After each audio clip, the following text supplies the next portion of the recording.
All right. Good morning, everybody. How's things? Good morning, Captain Kern. Boothy's here. Armor 3D Printing's here. Man, it seems like Wednesday's a good day. All right, love it. How's the audio this morning? That's why we're getting started a little bit late, just because I wanted to double check things and make sure that everyone could hear me. We had good music, that sort of stuff. So if things are not working out, let me know. No, it's good, man. Thanks for dropping in anyway, Armor 3D. Audio's okay. Boothy, we're looking for great, not just okay. I'm joking. Don't listen to me. Audio's good. All right. Usually that's our challenge is the audio portion of it. So, love it. Yeah, make sure to like and subscribe in my dreams. That's good, man. Hey, so happy Wednesday. I usually don't stream on Wednesdays. This is a little different for me. Had a lot of running around to do this morning, and so just a little bit behind the power curve. But we're here, we're live, and so the plan for today is to do an electronics box for the RatRig. And I really wanted to stream that one because it's something that we can do on the desktop without having to maneuver the machine around and work in a tight, cramped area that you can't really see. So I figured we'd do all of that on the desktop. And then later on, we can install the whole thing on the printer. There are certain portions of it that need to run wiring through the back panel into the tool head. And so things like that we'll have to do on the printer itself. But the layout of the things, a lot of the wiring we can talk about, and we can get the Kraken together to make sure that that's going to work for us as well. I think I have most of the parts behind me. I may have to run off camera real quick and grab some other stuff that I got stored away on the shelf over there. But we'll do our best and we'll flex. Like always, goal is roughly 2 hours to 3 hours, depending on how we go. It is the middle of the week, so I do have to get to things today, and I know you all are the same. So being respectful of your time and mine, we'll get as far as we can, okay? So in the meantime, let's get you guys over to looking at what we're going to do here. And that's not the right one, so we'll go to the actual one. We're going to get through some of the electronics enclosure here. And it's pretty straightforward. You sort of build a box, so all of these parts come in the kit. Newer kits will have printed parts, and older kits like mine, the original kit, will have some aluminum parts, or aluminium for those that live elsewhere. So it calls that out specifically. So these are all the panels. This back panel here, I had Happy Manufacturing cut for me, and we do have those. I just need to unbox it. And then all of the rest of this stuff is just in the kit. This is where I may differ. So mine has this aluminum part here. Later revisions have them printed. I did print the parts as well because I thought maybe some green ABS would have a splash of color that we could utilize to dress it up a little bit. Not that anybody's really checking out your back panel, but it's the little details and the things that matter. And so it just sort of builds the thing there. And this is the version 1. That's why we're using the aluminum standoffs. If we go back one to the original Enclosure, it just starts off with electronics. And this is where most people are going to end up. But it does say you prepare the control board. I'm not using an octopus, so we'll have to do that separately, different. And we'll kind of get through this step first and do some of that. It has us check the documentation on RatOS. And then we'll go from there. What size? It's 300. And the IDEX has been interesting. It's my first IDEX build. It's not hard at all so far. It's pretty straightforward on a RatRig anyway. The way that they have a kind of a plated modular tool head. That's the way you say it, modular tool head. Everything just kind of bolts to the CNC plate. And then screws go in and whatever. You're just doing it twice. The wiring of that is going to be probably double to the tool head, so that's a challenge. And then you're looking at The other side of it would be the setup, so the config and clipper and things like that, although RatOS makes it supposedly a little easier. That's about as far as we've gotten so far, and about all I know in the process. Hey, Petty, thanks for lurking, man. Appreciate you. Make sure you like the stream. But we'll get through some of this stuff, and I do have right here, step 2 tells you to identify the enclosure depending on what parts you have, either the aluminum or the printed parts. We do have both. I'm torn on what I want to use. I think the aluminum would be more premium, but we'll mess with that later. Cool. And so once we get here, we'll flip over to the other dedicated guide. I don't see a real difference other than the parts that are called out in the guide. Almost everything else is the same. This panel is, I think, different. I don't know that I have the 120 fan like that with the big hole in it. That came in later revisions, I believe. Yeah, so all right, let's get to unboxing some things, and we'll get to see what we have going on here. Real quick, I do want to show off what I've been printing. I don't always just build printers. We made this H2D carry case. So it's printed with a marble PLA, and then this is a translucent gold flake PLA that looks pretty good. It's from TH3D. It's one of their spaghetti filaments. All the latches are printed in PETG. So this is Hatchbox electric lime or something like that. And then the other side. And then really the reason I like it is because the snap latches. And this holds all the extra parts for the H2D. So it comes with extra nozzles and hot ends and whatever. And so you can store all that in here. You have different pockets here for, I think silicone socks go here, nozzles go here. Over here you have for cutters, and then I forget what that one's for, but then you have lots of storage under here for tools and whatnot. And I still need to put the latches on these to keep things closed, but lots of storage, and then a TPU gasket around the edge for no reason at all other than to be there and provide cushioning. So spent a couple of days making this thing, and I just need to populate it with parts, but just thought I'd show that off. And then we're gonna print some other stuff. 500 cube IDEX, and if you hit the lotto, you'll get one. Yeah, I don't know that the 500 is much more in cost than like a 300. Maybe only a few $100. It's really just going to cost you on the space. The space of it is going to be kind of a lot. So I'm just trying to get a good framing here so you guys can sort of see what's going on. There we go. It's about all of the desk space that I have to do this thing, and the back panel is pretty large.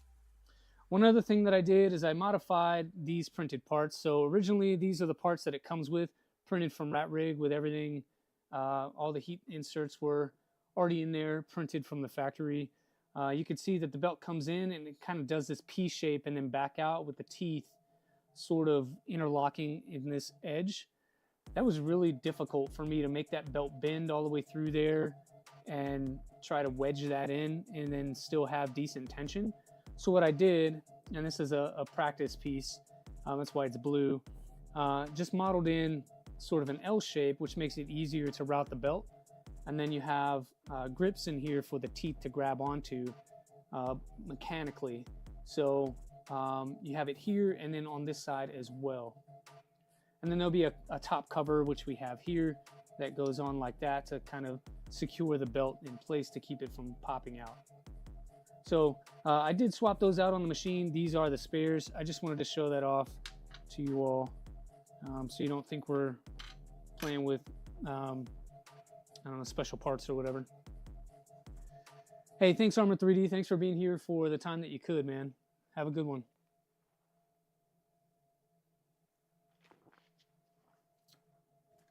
Cool, and then because we're doing a Kraken, we get the black duck. And it squeaks. All right, that's enough playing around. Let's unbox some stuff.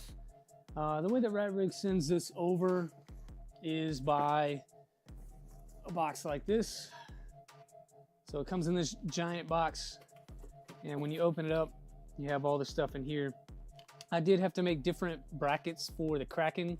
So these are a quick modification of the ones that the printer was supposed to be coming with. So it's supposed to have a octopus, and that'll work just fine. But I have this Kraken, and I want to run 48 volt, so why not use the Kraken? If we're gonna go over the top on the build with double tubes and orbiter 2.5s with filament sensors and all this stuff, why are we gonna use an ordinary octopus? Let's use the Kraken in here and see how it goes. So I had to modify the brackets. The CAD didn't have anything other than octopus brackets, not anything for Manta or some of the other boards that RatRig recommends. So I had to mock these up, and we'll see how they fit. I have not tested them. You're gonna learn this live just like I do. If I need to make any tweaks, I'll do that. And then once we confirm that they fit, I'll post these on all the websites to help out others that may need them. So I just dropped those in the box so I didn't lose them. This is how it comes packed. Obviously there'll be paper in here to sort of secure all of the things, but this is what you get. So these are the aluminum brackets that the kit comes with. And like I said, I did print in green. The other ones, they just need heat insets everywhere. So if we choose to use these, I could do that. And then one of them I modified with a hole in it so that if we need to run any wiring through, we could do that. So I'm really sort of inclined to use these because of the modification. I'm not really sure how the wiring is supposed to go yet, but they're an easy swap if I need to do that. So if I do it off stream or whatever, I'll let you guys know how that works out. But these are the ones that we're using. So you can see they're just metal brackets and pretty premium. Everything is already threaded, so no heat insets or anything needed. And it should just bolt right up, and that's going to be a lot more sturdy over time. So that's a thing. And then we have a box of hardware over here. So this would be all of the wiring and screws and things that we need to make the build happen. So it's great that they come with that. Everything is looks to be cut to length, and it comes with the connections in there. That's kind of hard to see through the plastic, so I'll take it out real quick. But the wiring comes in a bag. Already cut the length. You get all of the crimps that you need to do the job. You just need the tools. And then there's, you know, hardware and stuff down below. So we'll need that. This is the tool head wiring kit.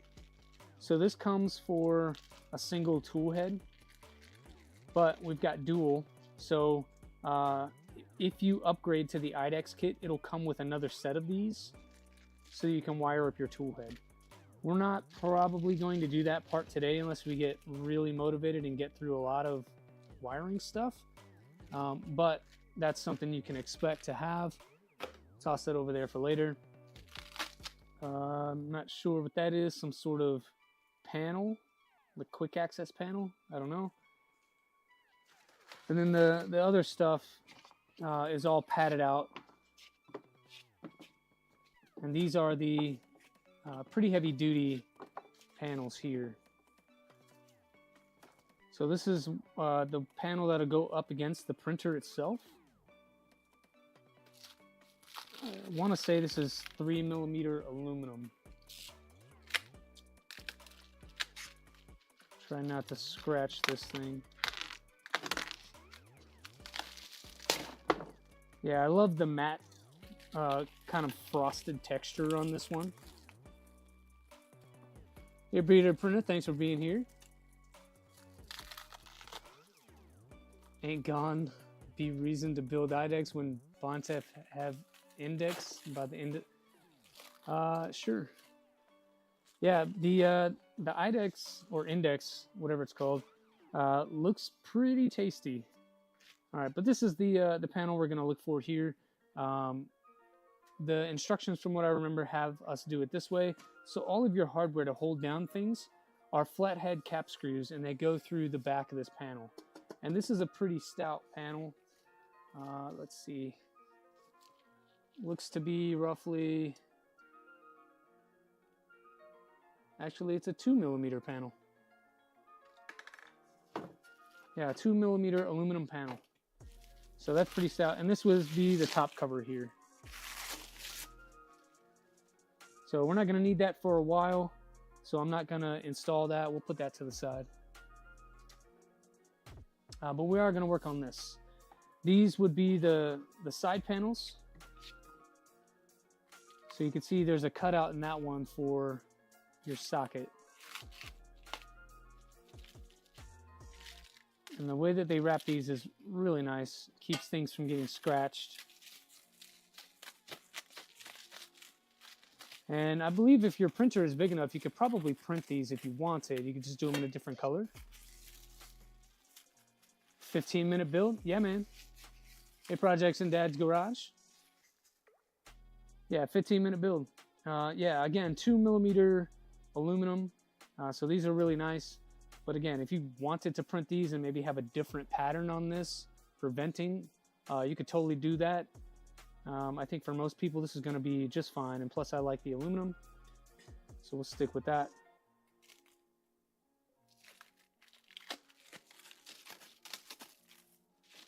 Hey, projects in Dad's garage. What are you building next on stream?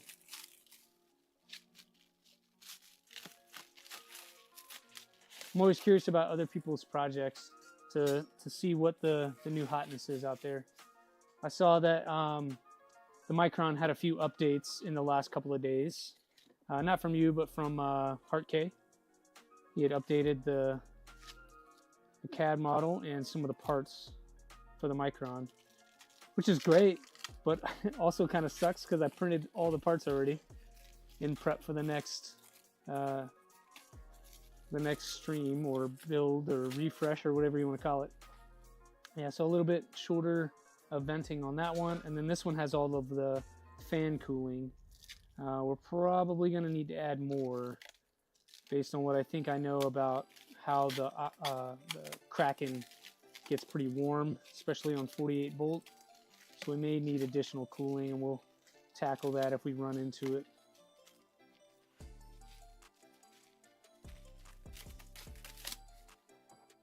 Yep, so 3 fans there. I want to say those are 50-50 fans. Those don't look like 4010s, but I could be wrong. You ordered those parts and ordered fans. You have to get the Micron done to work on some PPS-CF. Yeah, man. That PPS is nice. Printed all the hot end parts for this build in that stuff, and it's pretty good. That completes that boxing. So we're going to work primarily on this back panel today. I'm going to zoom that camera out to better see what's happening. Let's see if we can get a better picture here. There we go.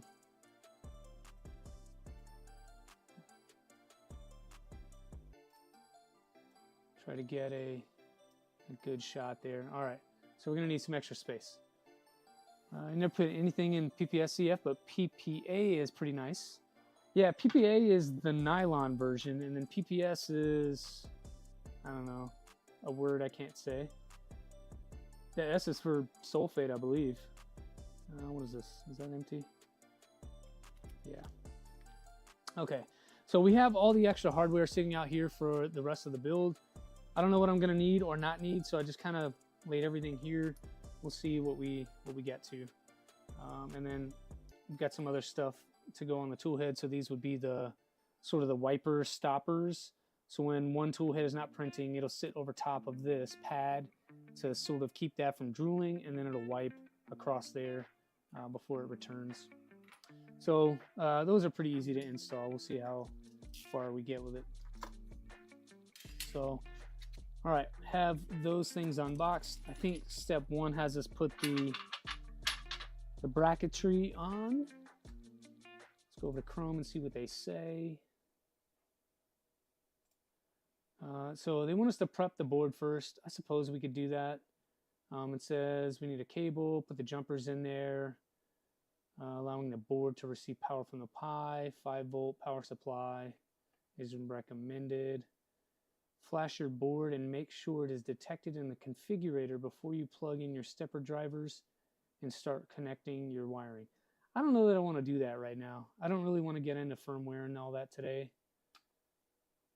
So I've always done that after the build, but it does make sense to do it before. For this build, I think the electronics are so accessible that it doesn't necessarily matter. But let's see what other people have to say. Can't flash. Do the things. Don't use 2.2. Okay. For the moment, you need to use a different release, which is old. Okay. All pre-release. All right, so a lot of this seems to be firmware related where folks are having problems. I just really don't want to deal with that today. It'll take us the next 3 hours to figure out what sort of stuff we need to use. Okay, if my kit has 5015 fans, identify your electronics enclosure kit. Do they have those fans? I didn't see them in the box, but they should be in this bag.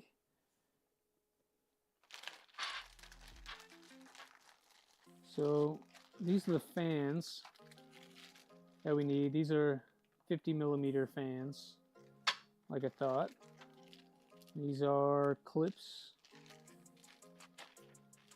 Okay, so kind of move that to the side. Let's make some room. We have those there. Take these fans out. So then the instructions tell us that if the corners are aluminum, you have the aluminum enclosure, and it tells us to go to a different guide. So we'll come over to this guide here. And so yeah, we have the V1 enclosure. I have all of those parts. The pink things are M3x6 countersink screws. So let's see if we can find those.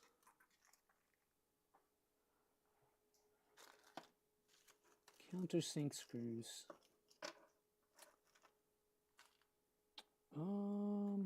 No. It's probably in the bag of parts. That makes the most sense.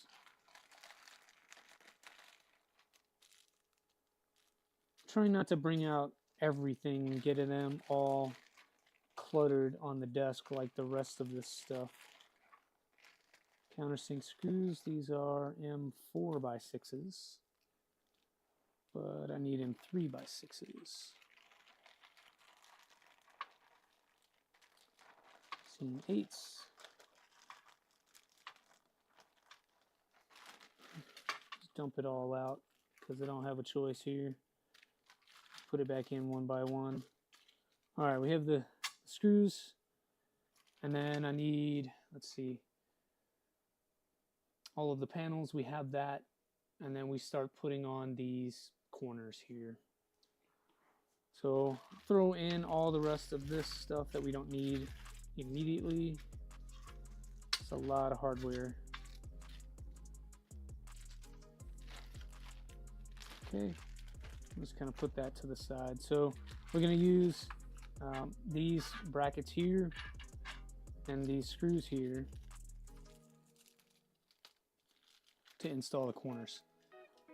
And it has us kind of flip this over. What I'm going to do is just kind of stand it up on end, and that way we can put the corners through this way with the hardware that way. But I am seeing that this particular one has 2 holes. These have 2 holes, but over here there's only 1 hole on that. I'm not sure why. All of these brackets look to be the same. They all have a single hole anyway, so it probably doesn't matter. Single hole, single screw. All right, so bring out the tools.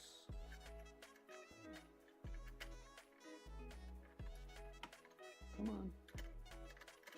Here we go. That was in the toolbox yesterday because we were working on the motorcycle, trying to get it fresh for the riding season. It's warming up now and it's getting nice. It's actually been nice for about 2 weeks. I just have been gone on a business trip, and this week was get the bike refreshed. So I did an oil change on it. I have to wash it. It's a little dusty.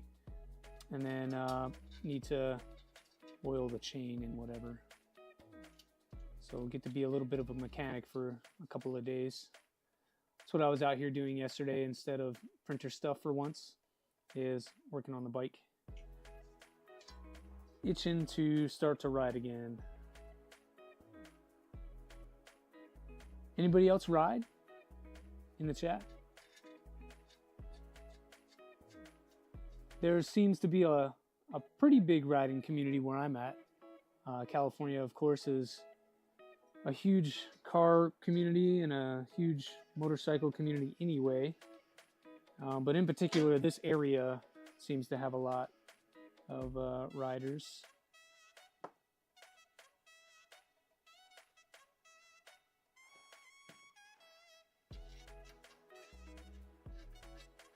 Yeah, these corners are actually pretty nice. I may end up keeping these on here for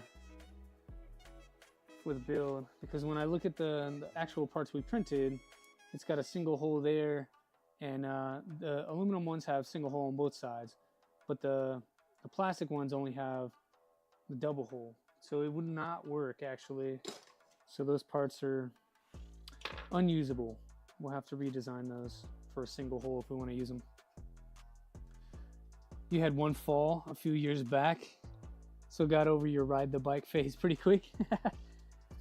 Steven, I wrecked in 2020.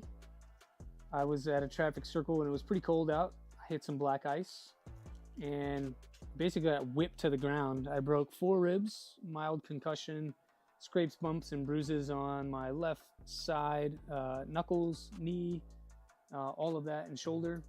And yeah, had about a month off of work trying to recover, and then the bike was in the shop for about a year before I was able to ride it again.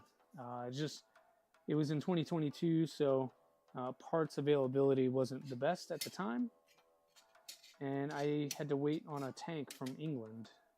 My bike is a Triumph, and everything for it comes from England, so I had to wait on a tank, and that sucked. So I didn't ride for the rest of that year. Kind of lost the habit. Captain Kern says he won't ride anymore. Lost 2 of your best friends 2 years ago. An old man pulled out on the highway and hit them dead on. That's wild, and I hear that all too often. But I'll ask you this though, and this is a little, not a needle at you, but just in general, right? How many folks do you know died by a car crash? Did I stop driving cars because of it? Right? And that's just to provoke some thought, right? If, you know, every time something bad happened, we stopped doing the thing that brought us joy, why do we do other things that, you know, bad things happen? It's just kind of my mindset on that. And, you know, I'm sorry that you lost your friends, and that sucks. I too lost a friend to motorcycle accident, but I've also lost friends to car accidents too, and family to car accidents. But I still drive a car.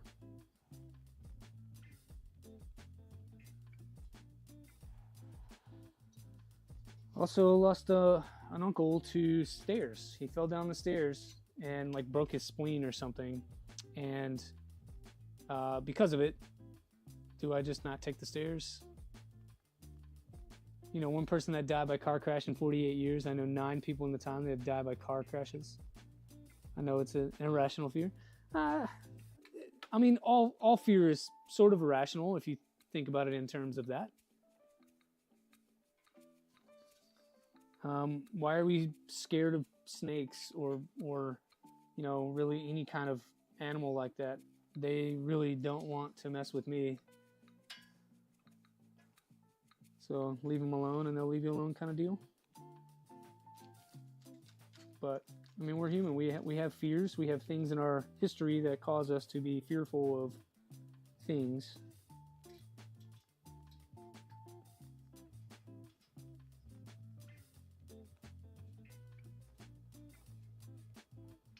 And that's okay. Bike crashes.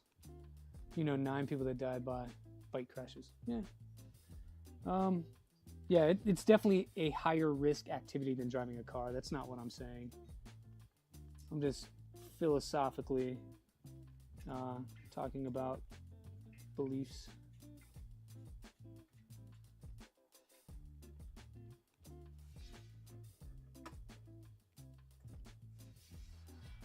So side panel here, this is the one with the, so what we did, top panel, just a grate, and it goes where the hole is in the back panel here. What was that, 90 degrees from there. We had this panel with the socket. And then I want to say at the bottom is the other just blank sort of panel. And then we put the fans on this side over here. Colorado is the worst state to ride in with all the stupid drivers. I would challenge you and say that California is just as stupid. Oklahoma is also dumb. I think the difference is like populated area versus non-populated areas. Also, traffic plays a huge factor. The more traffic, the higher the risk of something happening, either rear-ended or otherwise.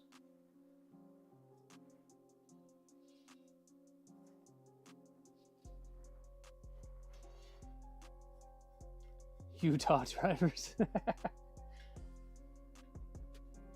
I don't know. I think everybody sort of has their drivers that they want to complain about. Every region has state drivers that we kind of label, we broad brush. So next up is this guy.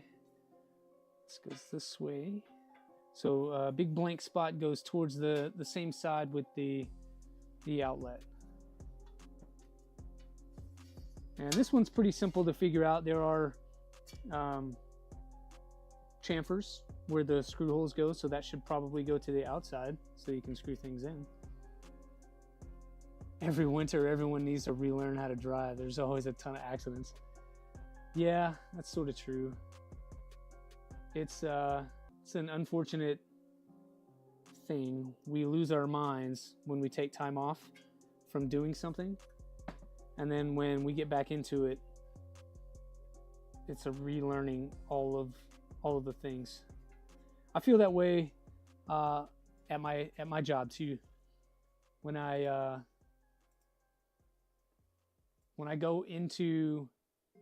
take leave and then I go into work for the first time, after, I don't know, a month off or whatever it is, you feel rusty. You're not as fast. You have to think about what you're doing a little more.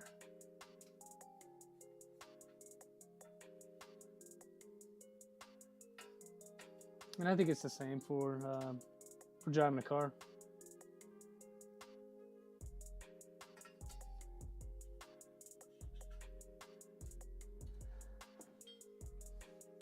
I've just had a few close calls with, you know, drivers, either when I'm riding or driving my car, some close calls. And then even at work, you know, what we do is not the safest thing in the world. We, you know, we practice a lot to make it safe, but that doesn't mean it's, you know, accident free. Things have happened. And had a few close calls, but luckily nothing catastrophic. So we all go through it. We all have those moments where we're like, yeah, I'm pushing the limit a little too much.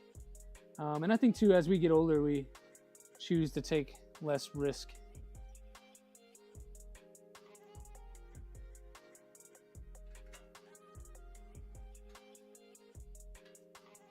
What brand are the Allen drivers? These are from LDO. So I got these from LDO Motors. I want to say Fabrico is where I got these. They're pretty cheap. These are the shorties. They make longer ones as well, if you want the long ones. But really, you can get these, I mean, anywhere. You can find these on AliExpress. These just happen to be LDO branded.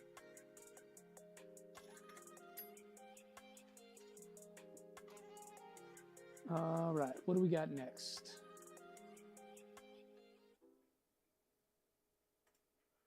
So we just did that panel there. Everything is on and screwed down. Make sure everything is flush, and it is.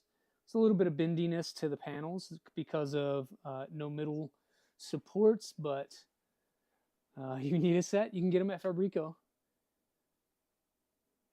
And all right, skip to step 17 as the next steps are dedicated to the Enclosure V2. All right, so we're going all the way down to 17.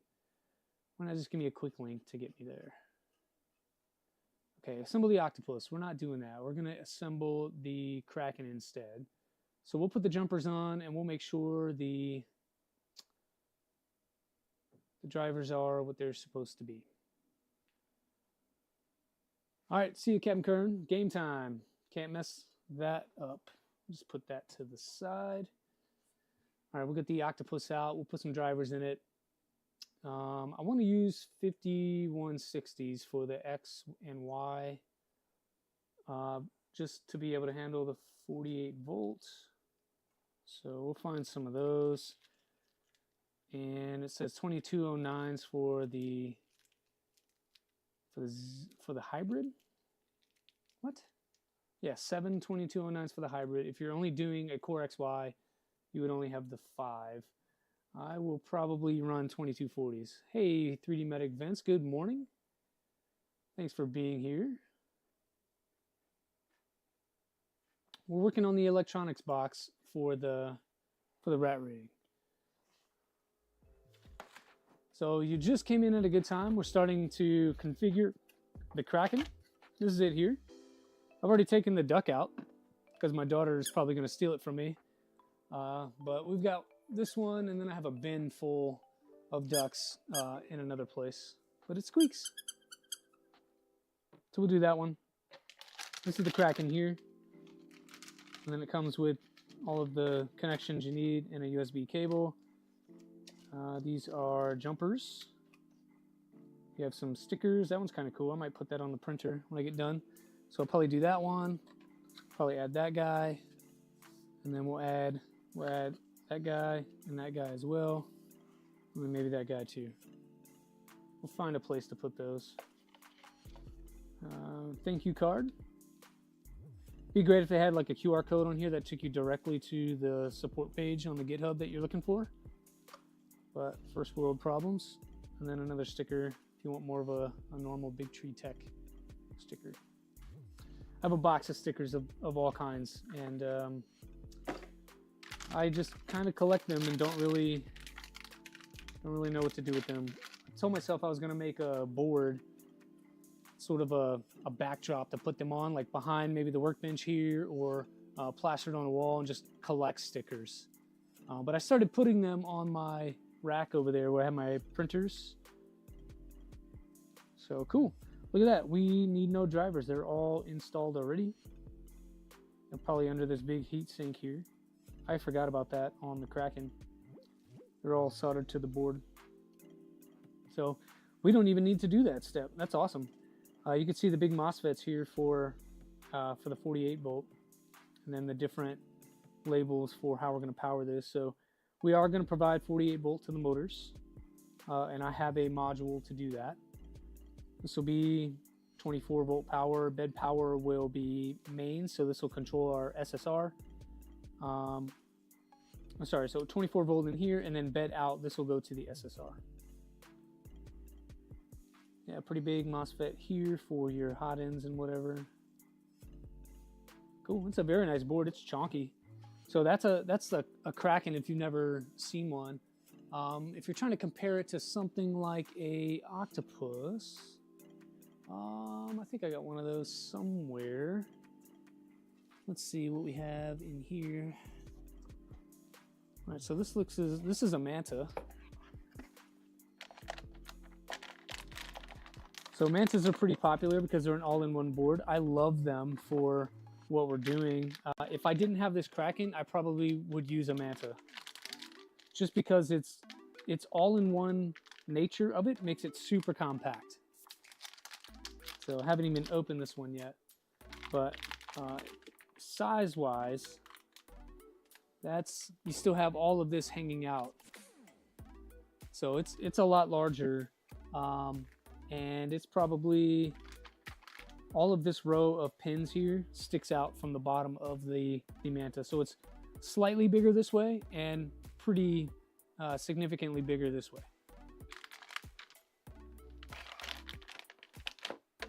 Yeah, but we're saving this Manta for something else. I don't know, we'll figure it out.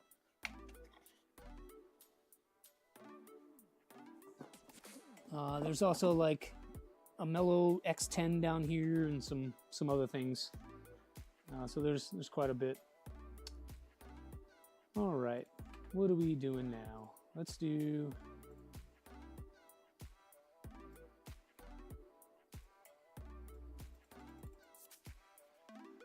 Martin. Good morning, sir. Let's see what is next. So we don't need to do that. Everything should be configured. It's having us prepare the Raspberry Pi and that, so we're going to add some bracketry so that we can mount this in the case. Yeah, Captain Kern just jumped off, man. He said it was game time. All right, so we're going to need the M3x8s. We need those same flat heads that we used before. I've got M3x8s right here. So there's the 8s, and then we need the 2.5x6. And that's probably to connect the Raspberry Pi to the mount. Two 2.5x6 cap head screws. So we'll put that there. I'm probably going to need that one as well. Put those to the side. We'll move some of this other hardware around. Okay. So many things on the desk. Okay. We need the brackets. So there are the brackets that we designed for the Kraken. Yeah. It's supposed to have like tie down points here. That's what these are for. And then for the Raspberry Pi, we've got two standoffs like this. These are pretty basic and simple. I forgot to put heat sets in the back of it. So let's get the iron warmed up and do that. I totally forgot. Meanwhile, it'll give me a chance to check up on chat, get a sip of water.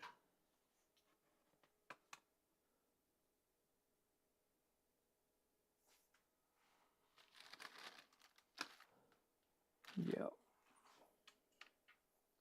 Guess I'll open a tab for him too. Yeah.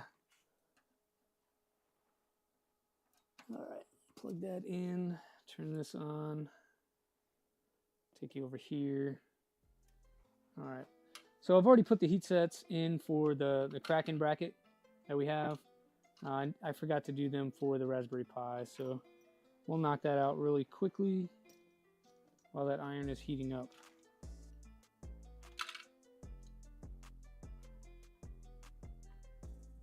Stay. Definitely need to clean up the desk after this. Well, so last stream was on, I believe, Saturday. No, we did a stream on Sunday. That was my first day back. That was my first day back, and I don't know if I need heat sets in there, so we'll pause. They definitely need it in the back because we're going through the panel into the bracket.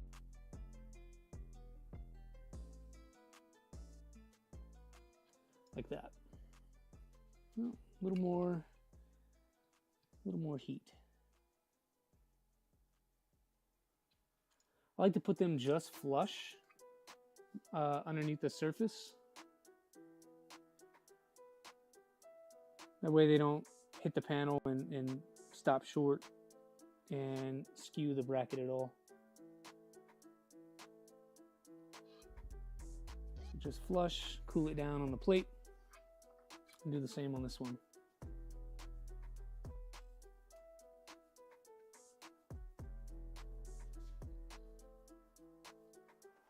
If you guys don't have this tool and you make a lot of printers, you build a lot of printers, you really should get one. This makes putting heat inserts so much easier.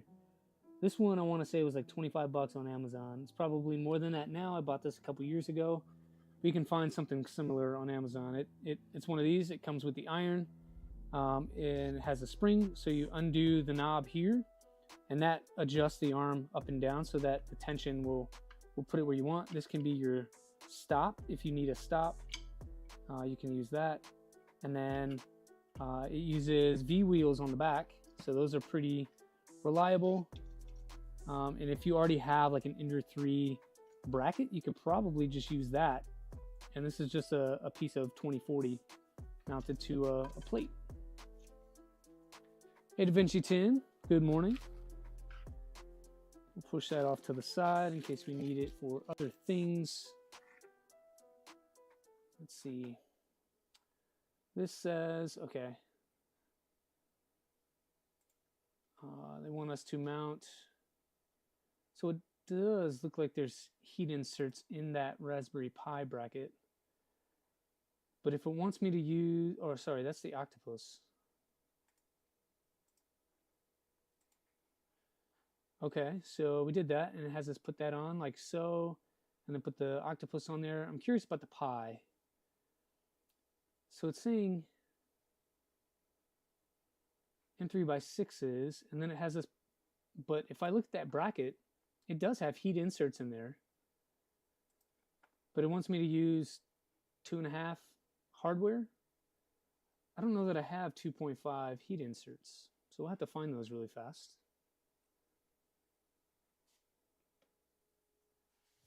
All right, let's see if they came in this bag. There's some, but those are like the ones we're already using. Those are M3s. There's some more here. Oh, there it is. Look at that. It only came with 4, which is funny. So don't mess it up. You'll be taking heat sets out of plastic parts. You screw it up. And you have to reprint everything. But I'm glad it came with some. Let's try to make some space so that's level. There we go. I was wondering about that. Like, so I had a feeling they would want to use 2.5-inch hardware, but I didn't see the heat sets immediately. So again, putting that just underneath the surface there.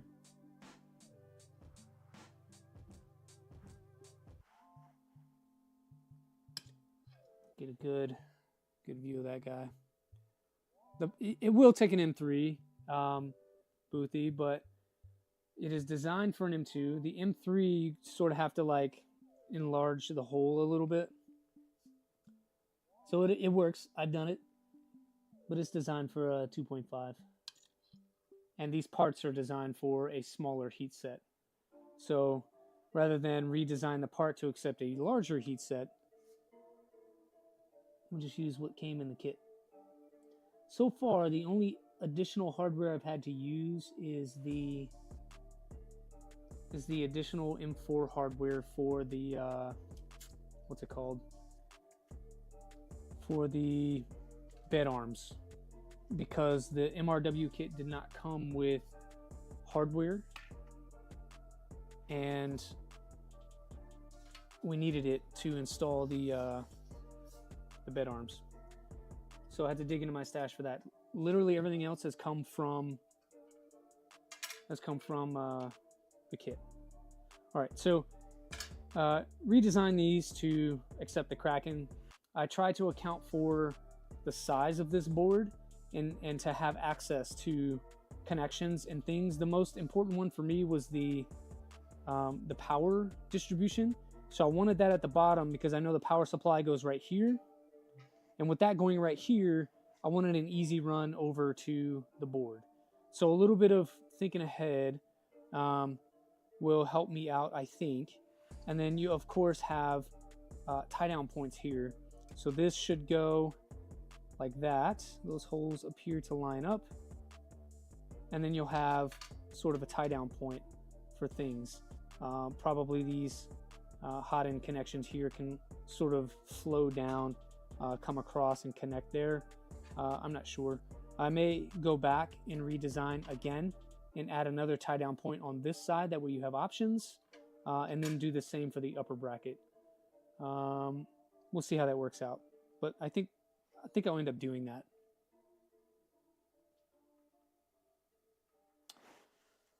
Cool.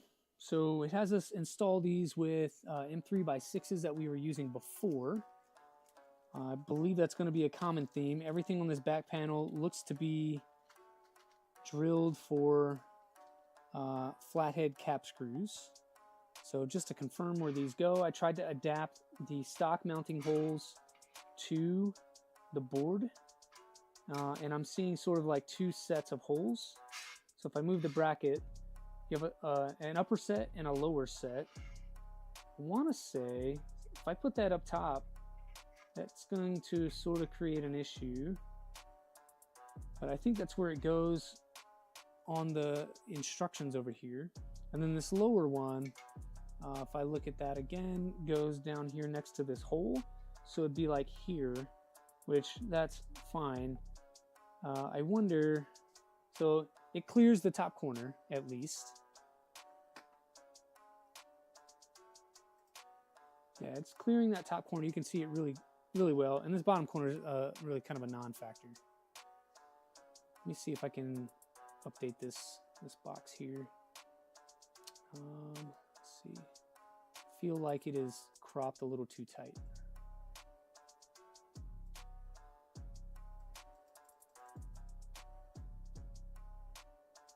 Is that a little better for you all? The case is so big, it sort of hangs off the desk without all this stuff, so I could totally move this and put some of this hardware to the side and move that out of the way. I probably should do that anyway so that you all can see a little better. And we'll need these here in a second. That over here, and that should allow me to put this up on the desk a little more. Yeah, okay.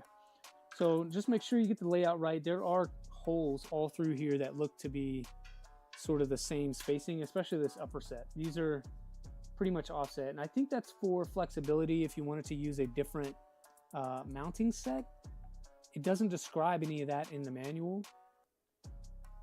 It only describes the process for the octopus. So we will do our best.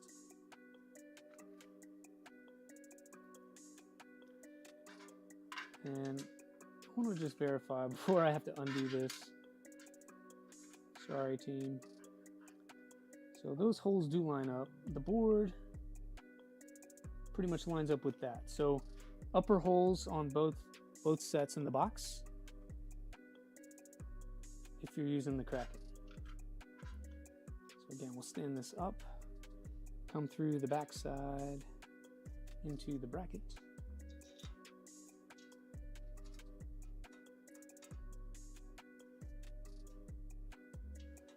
Once that grabs,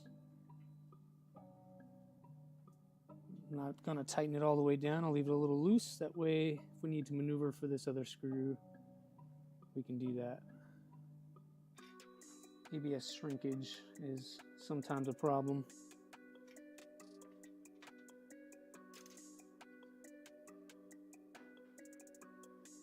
And it may be a problem today. There we go. So not a problem. They do seem to be spaced appropriately. Just could not find where it needed to go. There we go. So we can tighten that down fully, come back to the original one, and give that a little snug there. Okay. All right. So the way I did that one is I put the heat insets in from the top, and that way they don't pull out.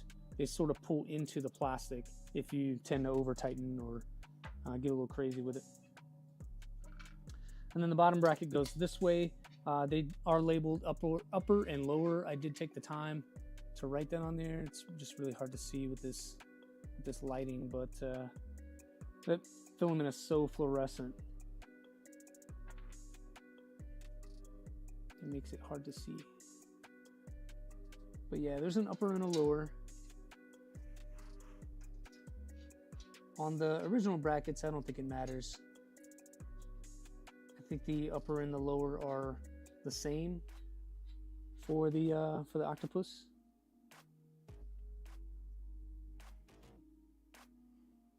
They're technically the same for the Kraken as well. The Kraken, though, the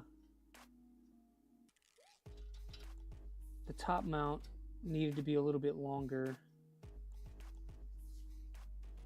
to accommodate the other holes. So instead of having some weird W-shaped bracket, I chose to just make the arms on the bracket longer.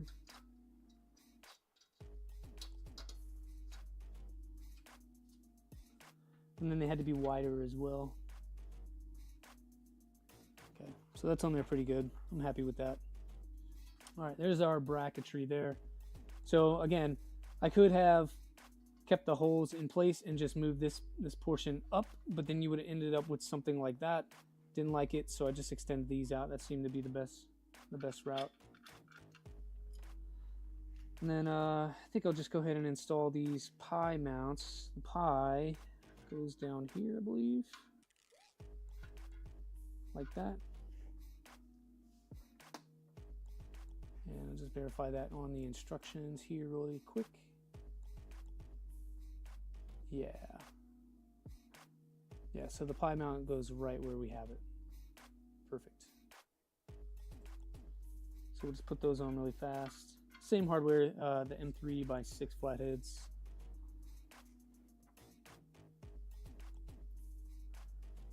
Using the same technique that we had before.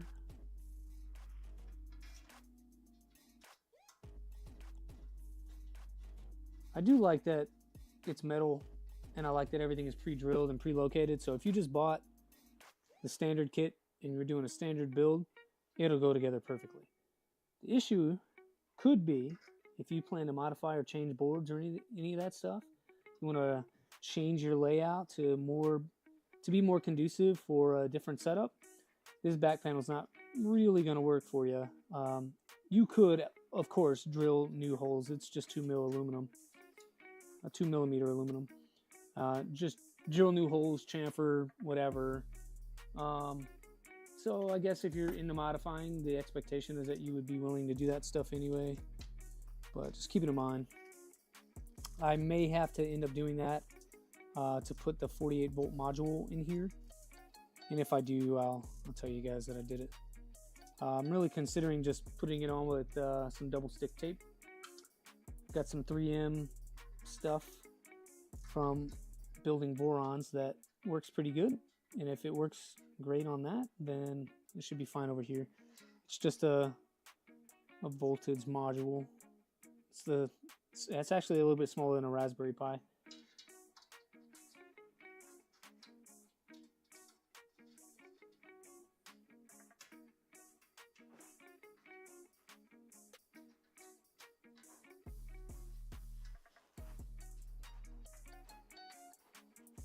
Okay, good to go.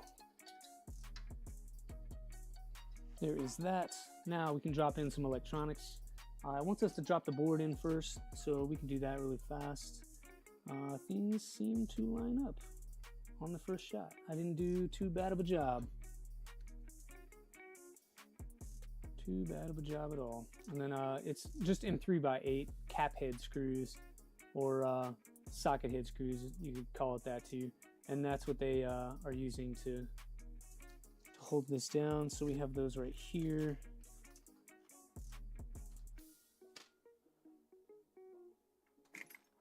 It's a quick question for the folks watching though. Do you always use 4 or do you use 2? There are some things like hot end fans. I prefer to just use 2 screws instead of all 4. especially if they're threading into plastic, because if I take the fan in and out several times, those into plastic holes tend to wear out. And so if I have all 4 screws in there, I wear out all 4 holes. But if I only use 2, I still have 2 spare holes I could use before I need to print a new part. I don't know, it makes sense to me for my brain, and that's what I choose to do.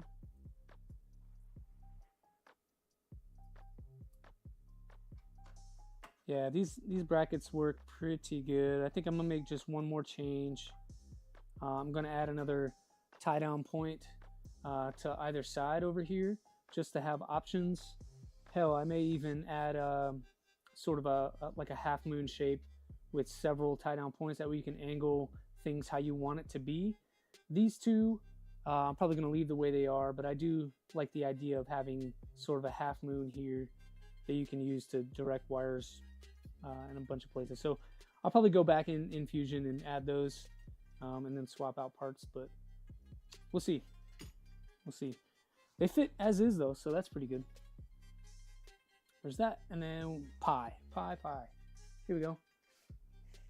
I thought about using a Pi 5, but I don't have one. I do have this Pi 4, which is perfectly fine. It's a 2 gig model, so we should have some headroom. Less stress on the PCB, 4 every time. Okay. I don't know. Well, yeah, so if on this, I understand the 4. On a fan though, I don't know. I think I'm still stuck with the 2. Yep, so that way, and then we have, where's those smaller ones? 2.5 by 6s. So again, we only get 4 of these, so don't lose them if you're building a kit. I don't know, I'm still a fan of having a little bit of extra hardware just in case. They did give me a spares bag, but that doesn't account for everything that you're going to use.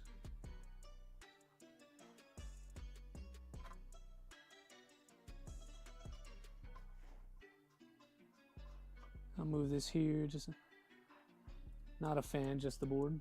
Yeah, that's what I'm saying. On the board, I tend to use 4. I'm kind of like you though. I just want it to have everything it needs. I do remember having to get a hat for this to have additional ports, and I feel like I should install that now while I have access and this is not super cramped. I seem to have more space in here. You have that there. I want to say those go to the channel, so you have like a wire channel, kind of a cross shape that goes through here to hold all the wiring together. It's not an enclosed like cable tray like you would see on some other builds. This one's more open, and they use clips to hold things down instead of like a raceway.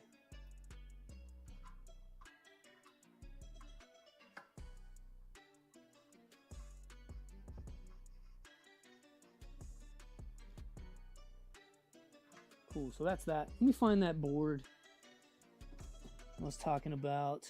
I know that we have it somewhere. Yeah, so this is the volt up that I was talking about. I got this one from Mellow. I like these a lot. I'm running it on my Trident. That Trident is Quad XY.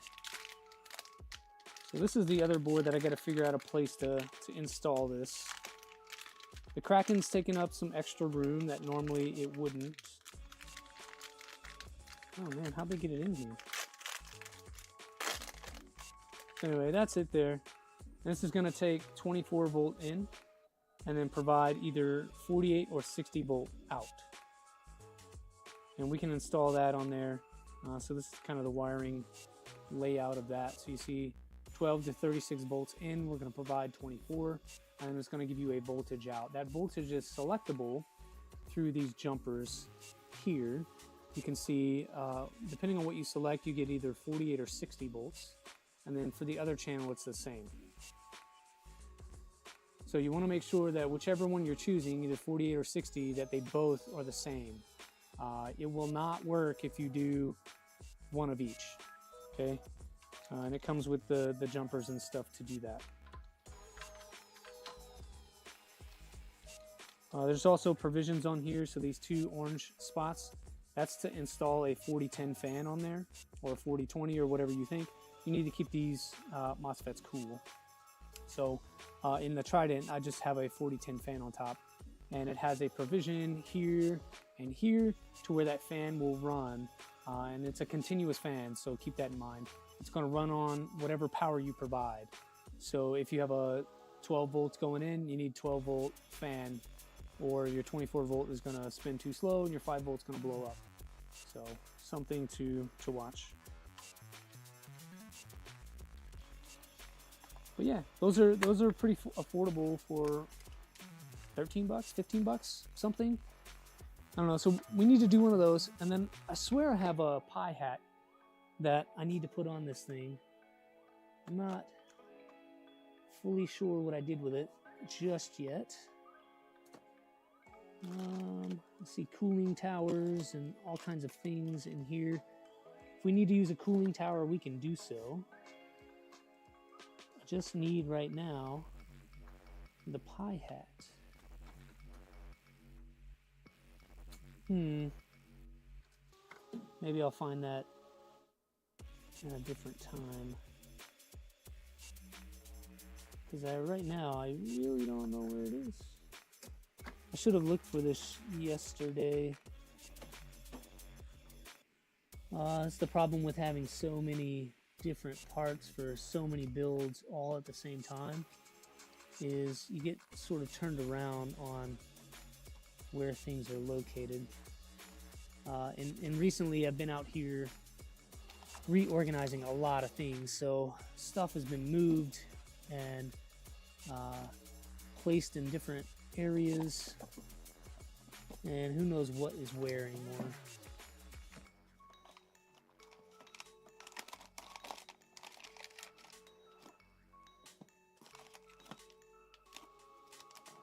Yeah, I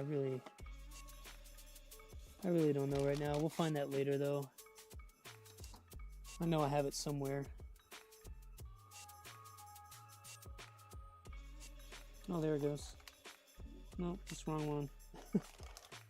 Got excited for a second.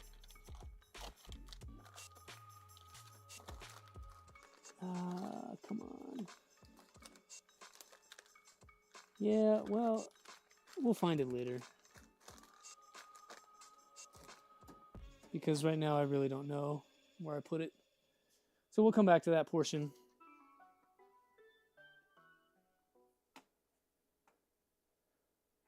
All right, back in here though, so we've already put the board in. It's oriented the same as the Octopus with the connections for power going down towards the bottom of the machine. We didn't put the Pi in there, the bracketry, and then the Pi itself. I can see it's already got the SSR installed, like in these photos, and it's got some of the cable trays and everything else, but we'll stick to the plan here. Next up, we need this Pi splitter. So I've got fan grills. We found the fans earlier. Let's see what else we have in here. So there are fan grills. What else do we need? We need some self-tapping screw, 8mm and 12mm. That would be the 8s right there. And the 12s are these down here. These are just, if you've ever built a PC, these are just fan screws for a PC.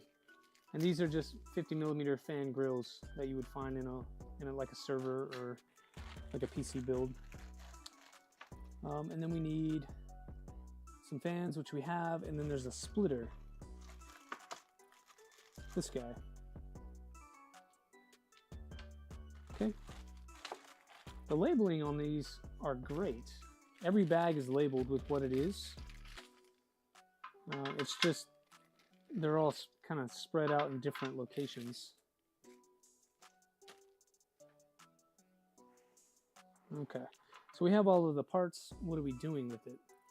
Looks like we're going to take these and put them on that there, and we're going to use them as intake fans. So sticker to the outside, bringing fresh air into the case. So that one is going to go there, bringing fresh air. This should blow across most of the heatsink this way, and then you have another one here blowing across sort of the rest of the heatsink, just providing that airflow.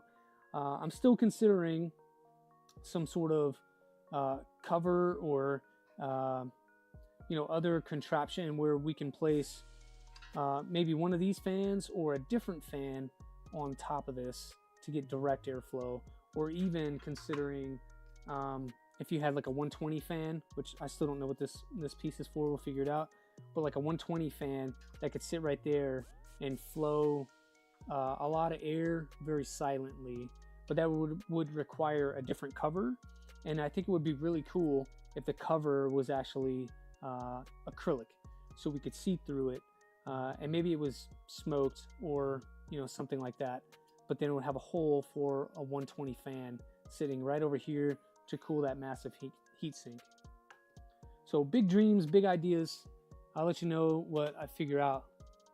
Hey, MakerMind Nexus, finally get to see me. No, that's fun. Lurking is always cool with me. Watch hours matter. We're still trying to make it to 500 subs though. We're a little more than halfway there. A little more than halfway there. All right, so put the fans in there, and then we're gonna hold it in there with the fan grills. So fan grills should have 3. These come out and go this way. So there's clearly a side that sort of pokes out. The mounting points are bent inward. So if I put it this way, that's not going to work. This way it will. So they sort of stand off of the case, and they go like that. And then you put the self tappers, these 12 millimeter ones, through the hole and into the plastic on the fan. It did not tell me which way the wiring should go though. So to keep things clean, I think I want to just put them on the bottom like that, and that just makes it a little bit easier to route. But I don't know. I don't know exactly where they're going to plug these in. You do have the splitter, and I'm not sure where that goes, but maybe we just put it out the side, but near the bottom, I think is what I should do, like that. And if we need to move them later, I'll move them later. One day you'll add a rat to the collection. This is actually the second rat. So I have a V-Minion, modified V-Minion over there. It uses a lot of Squirrel Brains mods. And I need a Phillips screwdriver for this.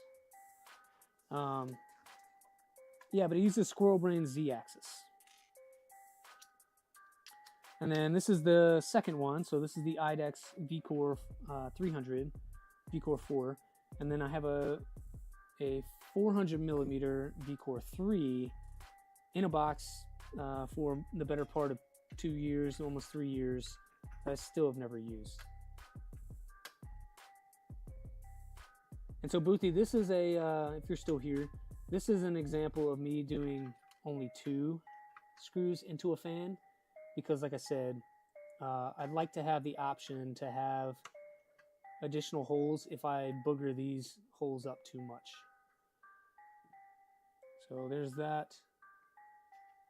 And I'm gonna actually turn this up so that we can all see a little better, and these fans are gonna fall out. How's that? So yeah, we'll just align this way. And I'm gonna put, crossways, another screw right there. I think I probably tightened that a little too much. It doesn't want to rotate, but it's fine. Put that in there like that. Yeah, That V-Core 3, I'm not sure I want to build it though. I'd rather, if I had a preference and there was someone willing to take it, I think I'd rather sell them the kit and they could build it. I just don't have the space for a 400mm build. Not yet. I'm making space. I'm creating space. But we've got work to do. I've sold off a lot of my gym equipment. Actually, the only thing I haven't sold yet is my Airdyne and my weight plates. So I have about 500 pounds in Olympic weight plates. And I really don't want to let them go because replacing them is expensive, but I feel like I have to replace the other stuff anyway. And so if you just buy it as a kit, it's a little more affordable. I don't know. What I would need for them is probably more than what I could get for them in the current location. But I'm going to list it and see what happens. All right, so I'm just putting the screws in there just snug. I don't want to strip anything out. It does thread into plastic. And I realized I completely put those fans in backwards. Hey, Jerry. Put those fans in backwards. So stickers go to the inside because I'm silly. Oh, come on.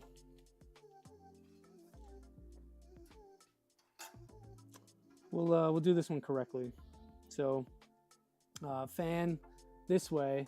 I should have paid attention to the arrows that are on top of every fan. This one says the airflow direction is towards this way, and we got them in backwards. There's a buyer for everything, just a matter of time. Yeah, matter of time, you're right.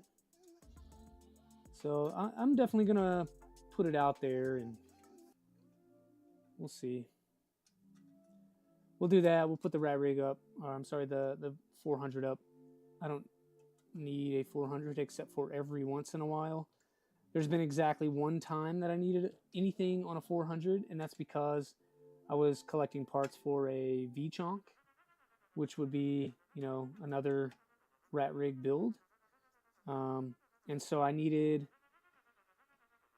the halo that carries the X and Y rails needs a 400mm bed. And then the base plate and stuff like that are also really large. I don't know why they would design it that way. It really locks out a lot of people from being able to build that, but maybe that's also the goal. Back from lurking, first thing you hear is that you may have a V-Core 3 you need to sell. Petty, if you need it, well, hit me up. It's still in boxes. I've never even unboxed it. Let's get this right. I've never even unboxed it. And it's frame, bed, panels, no electronics, but it has, I think, the wiring.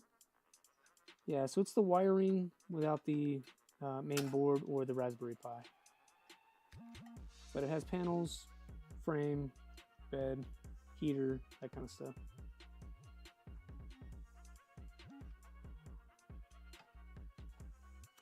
Not that I wouldn't want to, just that I'm slowly downsizing. Okay, that's better. It's also prettier than seeing stickers hanging out the side.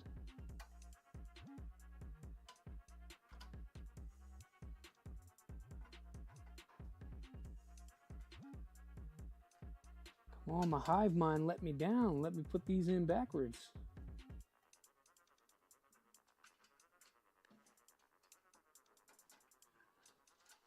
I'm glad Petty's here. Maybe we can all win something.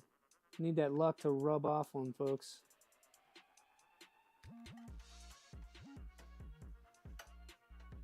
Oh, Dan, by the way, I saw that you posted your mom was back home. That's awesome news, man. I'm glad to hear that. All right, all 3 fans installed correctly, blowing internally into the case as they should. Getting ready to go to Sonic for Double Smash Burger, $1. Is that $1? Dude, Jerry, I don't even have a Sonic near me. Not that I would eat Sonic. It's not my thing. But my wife and kids are fat kids, and they eat all the things. Oh, that's pretty cool. So they have the splitter board. It actually screws to the front of the fans. Buy that for $1. On app, one per order. All right. That's really cool. It screws to the front of the fans like that, so you can split wires without having additional mounting points. That's a neat trick. And now that we've kind of already threaded those holes, it should work pretty well.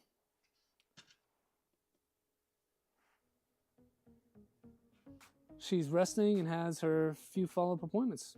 That's nice, man. I'm so glad to hear that. It hurts the human in me to hear that, you know, folks are having issues of any kind. But then, like, when it's your mom, like, what do you do? You almost pretty much drop everything for that. I know I would. And my mom's had a few issues a while ago, but now that we're separated, she lives in South Carolina and I am in California, so that makes, you know, being there a different challenge. So it reminds us to not put this on too tight. It is plastic. You don't want to strip the threads of the fan, because then it will never stay secure. So I'm just kind of getting it lined up, starting the screw.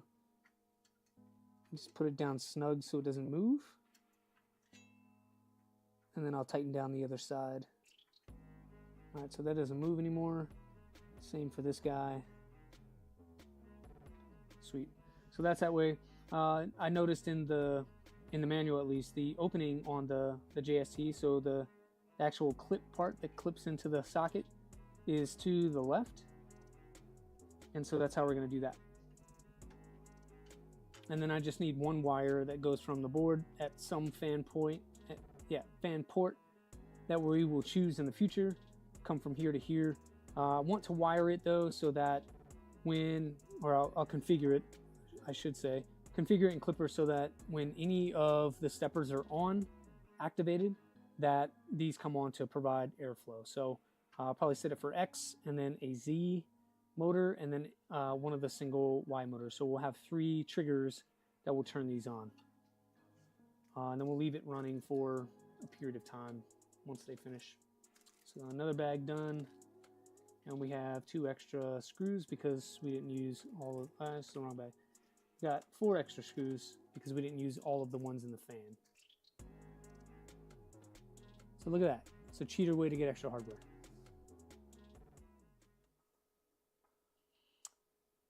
Oh wow, that's like neck to thoracic. What is that, like 4 to 6 vertebrae, if I remember from anatomy class? That's crazy. That's a lot. That's pretty significant. The assembly should look like the picture. Take your time, double check everything. Mine does not look like that because they have all the electronics in there and I do not. And then it says, go back to the step you were before entering this small guide. So if I click that link, does it take me back? It sure kind of does not. So we got to, yeah, there's a lot of stuff that we missed here. It didn't tell us to do. Come on. All right, so really you should start at number 8. Yeah, number 8. C2 to 6 and 1 to 2.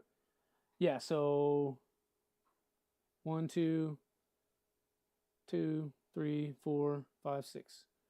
So 7 vertebrae. Hey, 3D Wolf. All right, I know that the kit came with an IEC. I do recall that when everything 6. Okay, so we had it right, 6. They sent out a new one because they found out that this fuse holder and this IEC does not meet standards. So they sent all backers a new one early on in the process. And I will grab that one really quick because in this kit, it comes with this one, with the fat switch, which I prefer. I think I prefer that, but the guide has you do something else.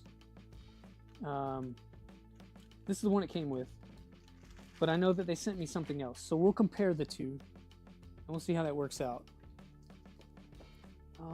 Let's see, it's this one here. So this is the other one, right? So patch 1.0 for the V-Core 4. It's a replacement for the 10 amp kit. So this is a 10 amp kit. I feel like we could have just swapped out the fuse, but this is the one they sent me as a replacement a year ago when I ordered it.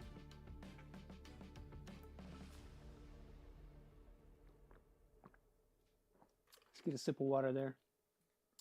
Cool, so we'll end up using this one. I'll put this one to the side. I do want to check to see what it's using because I don't fully understand why I can't use this. It says it's a 10 amp kit, but it seems to be a little nicer than the one that we are supposed to use. So let me pop out this fuse and see what they got in here, because if it's a fuse thing, we can fix that. All right, so on the fuse it says 10 amp 250 volt. So if I can just swap the fuse out for a 20 amp fuse, why would I not do that? It just seems silly. I just like the big switch. And then if this were lighted, and you can get lighted ones on the Amazon, if this were lighted with like a green switch, I would prefer that. That's just like the little touch type things that I like to do. But we'll save that for a different build, and we'll just put a different fuse in there. But for this one, it came with some other stuff. So you have the wiring, already cut the length. We have the fuse stuff, and then we have the crimp stuff that we're gonna need. And then if you need the instructions, it's on here. Probably need those. We'll find out. It does come with a fuse. And this fuse, if I can get it out of the bag. Why would you tape that? How am I supposed to get that out of there? Just squeeze it out. Okay. This one is still a 10 amp 250 volt. So it's the same fuse. So maybe it's not a fuse thing. Put that there to the side. And get the rest of these parts out. Okay. I don't hate this one. This still has a very clicky switch there. But it's just not as big, so it's a little harder to get to, but it is protected, so it's flush across the top. You're not going to accidentally trigger that like you would on the other one. This is a fuse holder. Let's see. Use only with a 250 volt fuse, but it looks like I can store the other fuse in here, so maybe I steal it. In case we blow a fuse in the future, I can actually use this one for something. Take that out of there. We'll steal you.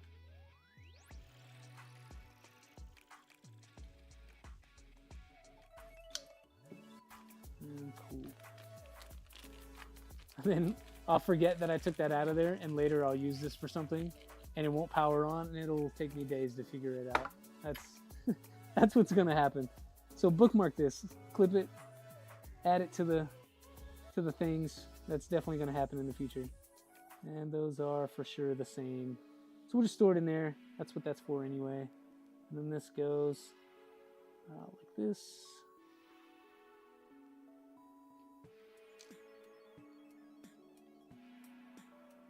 That fuse needs to be that way. There we go. And it goes in like that.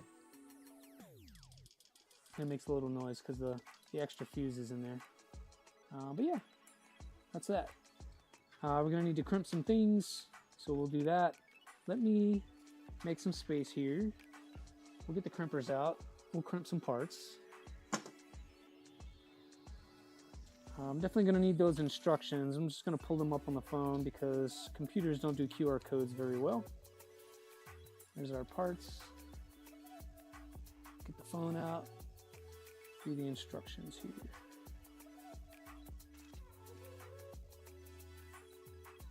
Okay, it's just having us go over to a document. I'm gonna send this to the computer and we'll pull it up on the stream here.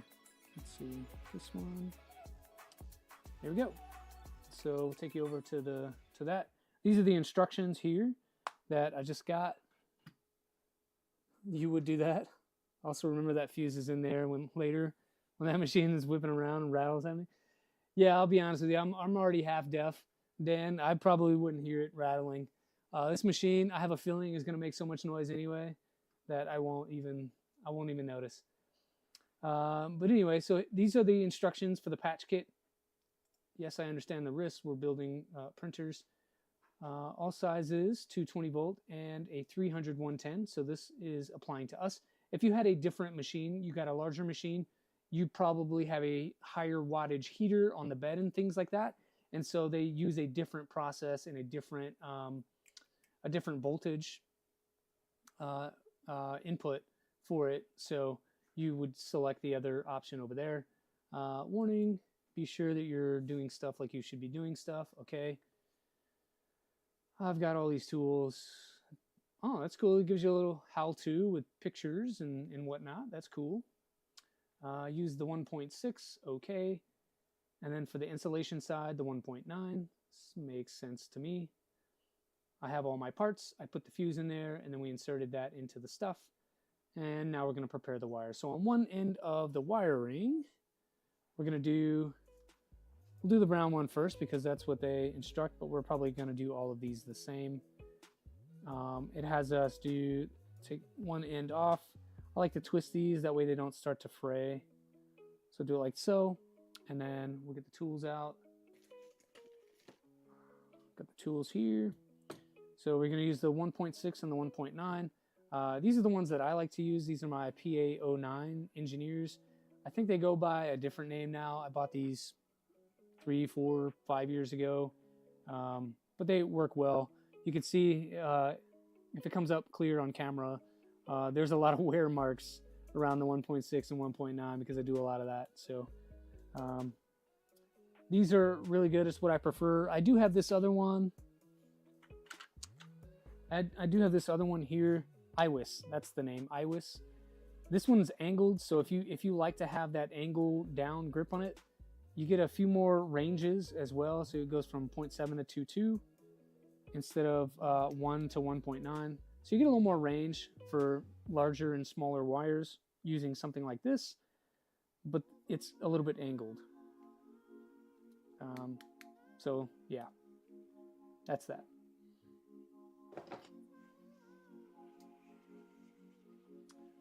Okay, so we'll do this and we're crimping. It wants us to do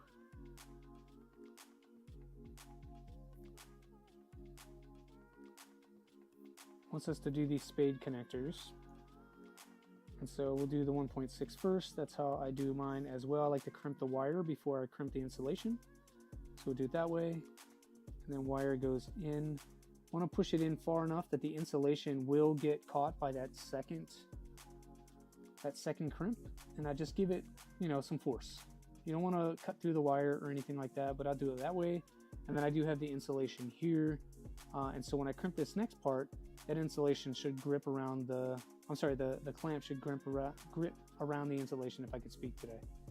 I do like to close the thing a little bit because I find that these don't all the time like to go in straight. So do it that way and just cramp that down as much as you can, and it did not work.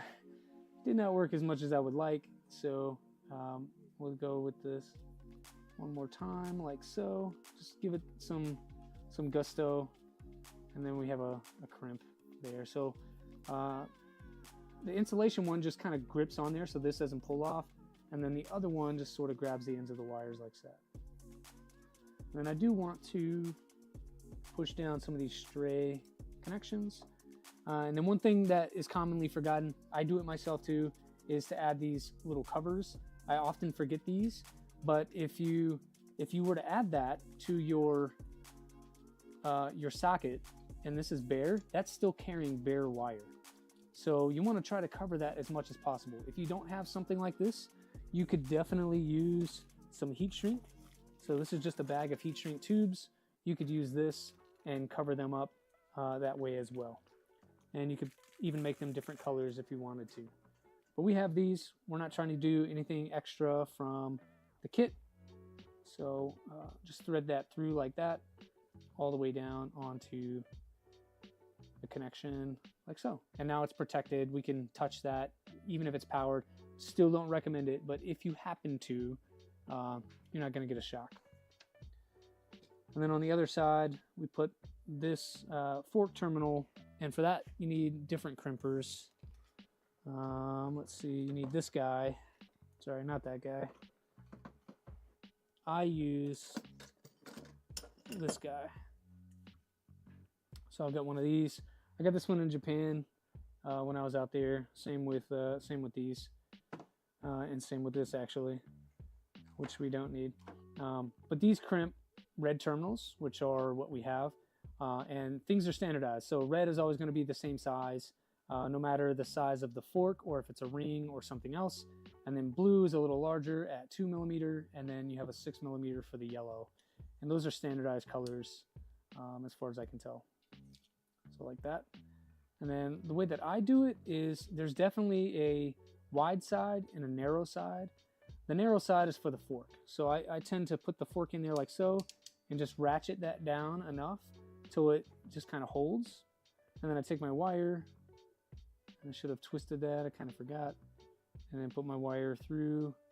I like to see just the end of it. I'm gonna have to tighten this or twist this. So for terminals like this, I find that if I don't twist it, they don't want to go in. And then this will probably slide out. So just kind of holding it, and then I slide that through there. I like to see just the tip of the wire coming out the end, and that's where I tend to crimp that. And I'll just wrench down on that. You don't want that thing coming off of there. Like that. And so now that is terminated as such. Depending on what printer I'm using, so all of these wires are color coded. I have had some builds where things weren't the right color, or they were different color from what I expected. And so you could just do heat shrink on here, or you could put wire labels on here to determine what is what. But we're just going to repeat that a few more times, making sure that we twist wires this time.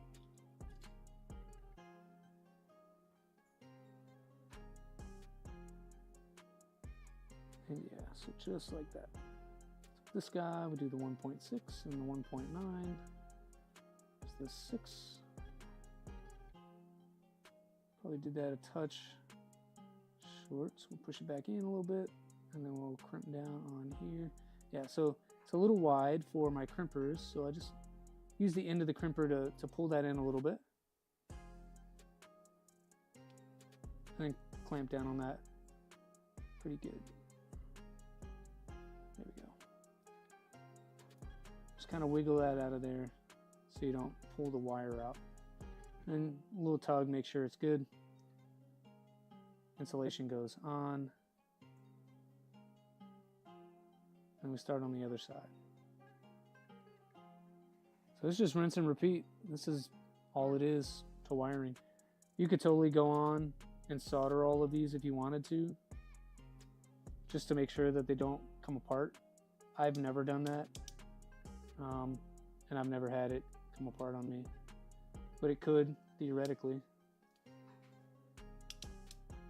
All right, so do that, take it apart, done. There's 2. Do this last one. I noticed that other wire was silver. This is a copper wire for the ground. Just something I noticed. Do the same thing as before, gripping the wire in the insulation. Wiggle that out of there, and then the insulation with the larger of the two. Make sure to close these wings just a little bit to give it a head start. And then clamp down on that. Cool. I don't have insulation for this one. That's interesting. Oh, I left it in the bag. There we go. There it is. Make sure your bags are empty before you toss them to the side. And then also don't throw anything away until you're like completely done and things are working. I've definitely thrown away a bag of screws before and had to dig into my own stash to do things. Appreciate you going through your crimping process. It's one thing you're terrible at. It's the 125 that gets you. Yeah, 125 is more challenging because they're tiny. But what I did instead, and I'll show you this, is they make, Petty, they make kits like this that are pre-crimped. So all you have to do, so these are for the 1.0, so these are even smaller than the 1.25, and I have a kit for that as well. So it's the same. This is the 1.5 kit, but the wire's already crimped. So for like tool headboards and whatever, these are already crimped. You just select your color, you select how many leads you want, and even comes with some heat shrink that you could use to label or cover whatever you wanted to do. And you could, theoretically cut these to whatever size you wanted. But these are really tiny. I use these to wire up the switch wire because I didn't want to deal with E3D and their, what is it, the Touch Revo thing, PZ Probe. Their PZ Probe had really tiny wires. So I use that to wire it to a tool headboard.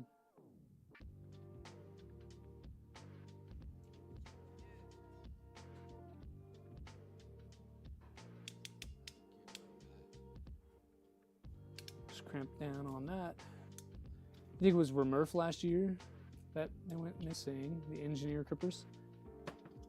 Yeah. I think if you bring out tools basically anywhere and there are a lot of people around, tools seem to go missing. It's unfortunate and people suck, but it's reality sometimes. I lost somehow, and nobody was even around. Somehow I lost my Knipex parallel jaw pliers. Still haven't found those. Don't know where they are. Mad about that because they're like $45 a pair. And that's for like a little 6-inch parallel jaw plier. Okay, so we did all of that. We prepped all of the wiring. It has us remove the old one. Haven't built mine yet, so this doesn't exist, but it does tell me what that cover's for. It's to cover the electronics a little more. That's great. That's great. Remove the wires. It's not installed. Remove the IEC.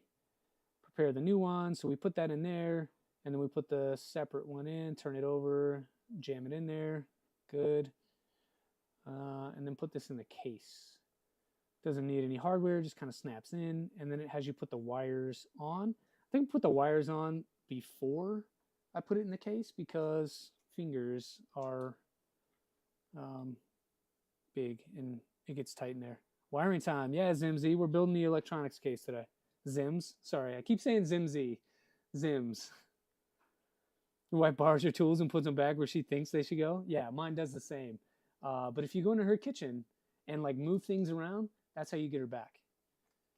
That's what I do at least. I'll go in there and like I'll take all of the forks and I'll put them in a different drawer just to spite. But yeah, so we'll do this part really quick. Over here, the free one may be hard to see on camera, but there's a grounding symbol right in there. And that's for the ground cable. Ground is usually green striped or green altogether or green and yellow like this one, but it's pretty standard, at least in America. And this is the hard part, like getting this on there without ruining it. These are usually pretty tight, and it doesn't help that the insulation is on there, so we'll move that for now. Like a rocking, twisting kind of motion usually helps, but a lot of times, like right now, your fingers will give out before the thing will. So what I like to do is I have these needle nose, these smaller ones, just kind of grab it here by the base and press on that, because otherwise your fingers really take some damage. And so that goes like that, and then you can slide your insulation back down as far as it'll go. In here, it kind of tucks inside of the case a little bit, which is great because it provides even more coverage of that terminal. And now with that on there, there's no way that I can touch anything live. The rest of this is all enclosed. And then once we put on the other wires, those will be closed up as well. And there's really no risk of touching something you shouldn't. But then you're also going to have that cover that covers all this as well. So if you get shocked, you're trying to get shocked.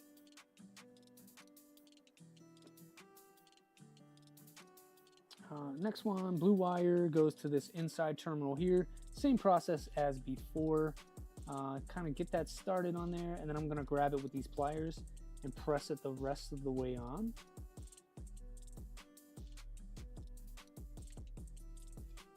And this one's a little more tight because it's up against sort of a wall there. So just grabbing it from the top and pressing it that way seems to help. You just want to make sure it goes all the way on there. And you actually kind of want it to be tight so that it doesn't fall off or come off in any way.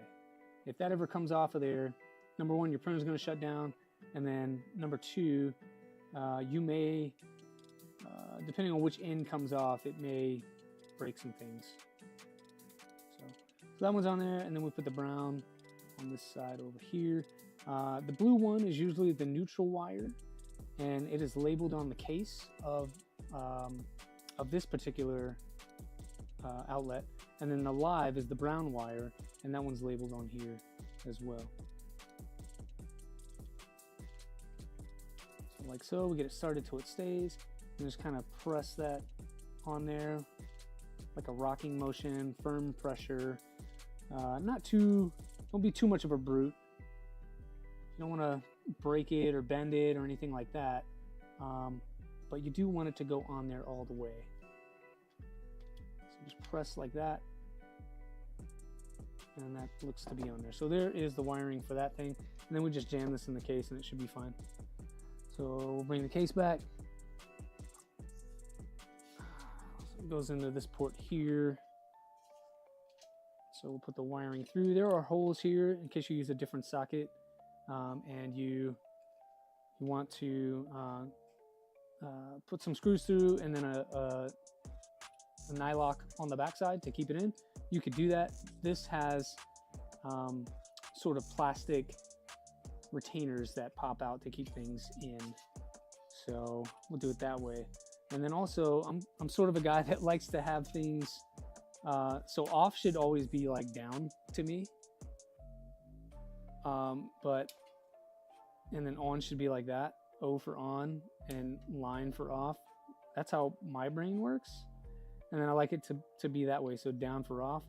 I guess you could spin it and do it the other way if you wanted to, but you're a monster if you do that. So we'll do it that way. Wires come out just like it does on the photo. You just kind of press to click it in there.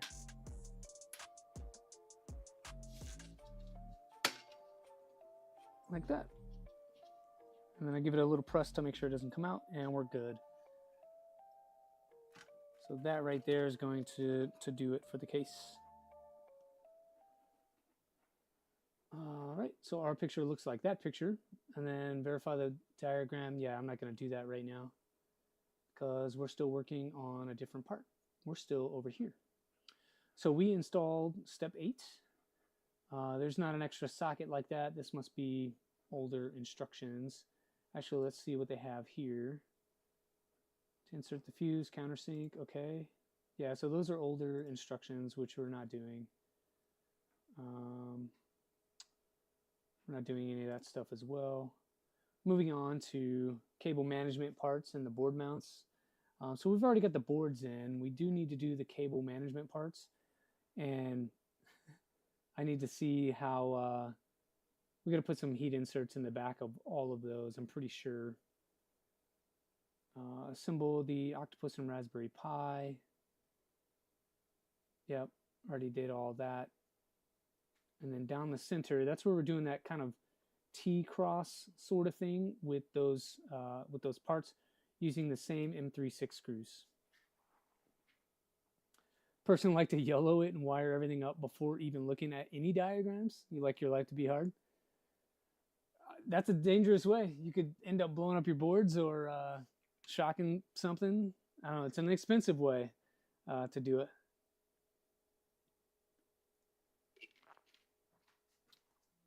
Yeah, but I tend to start this way. I'll install all the pieces where they're supposed to go, and then I think about where the wiring is going to go if I'm building something custom. This is more of a kit build, so it wants you to do things a certain way. The wires are cut to a certain length, and obviously you could change the wiring to whatever you wanted and use custom length wires to fit your layout.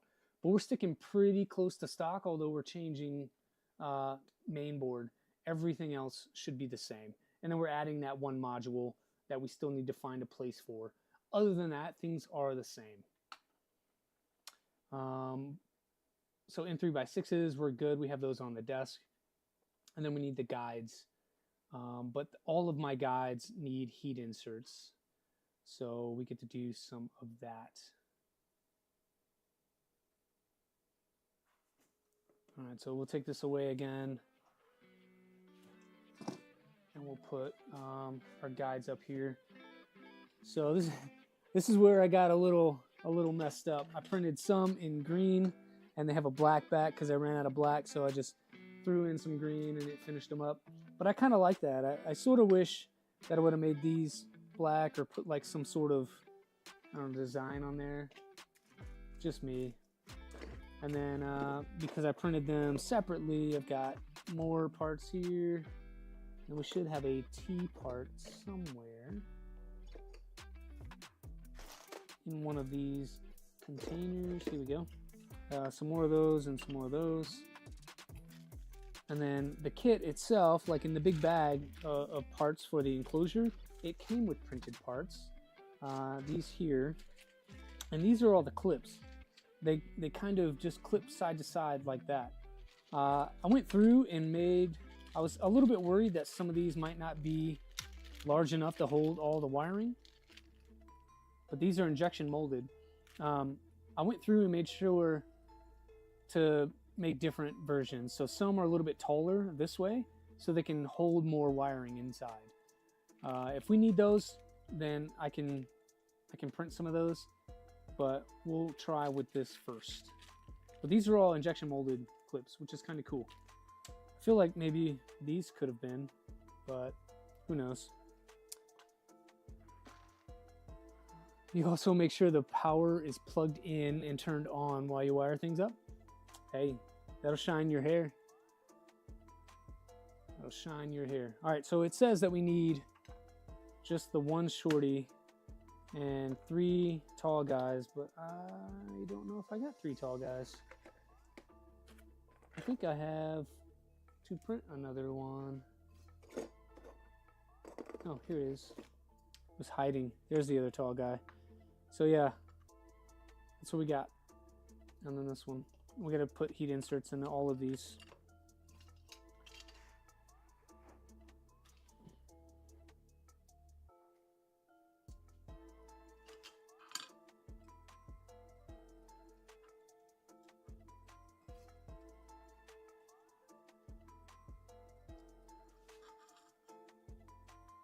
This is probably my favorite part, is heat inserts. It's just oddly satisfying. And with this tool, it helps it to be really quick. Call that spicy wiring. Hey, Happy. Happy, I think we might get to your panels on the next stream here. We got to do a back panel, and on the back panel, we'll add the case. So before I can do the case mounting to the machine, I believe we need that back panel in place. So that'll be on the next one. We're going to skip some of the tool head wiring in favor of just getting through the case part of it right now.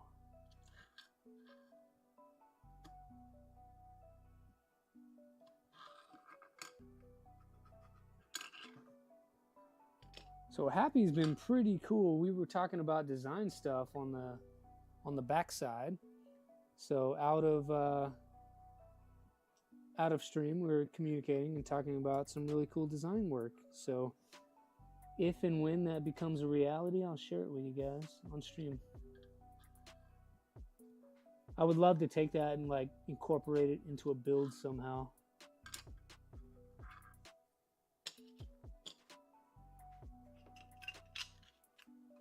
I like the color scheme and the pops of like red and white and whatever, but like mostly dark blue with just pops of color throughout would be really cool.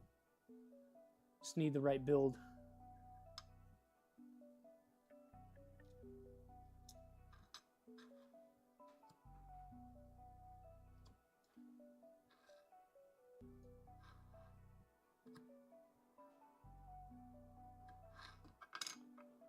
All right, there's that one. We get the last one here.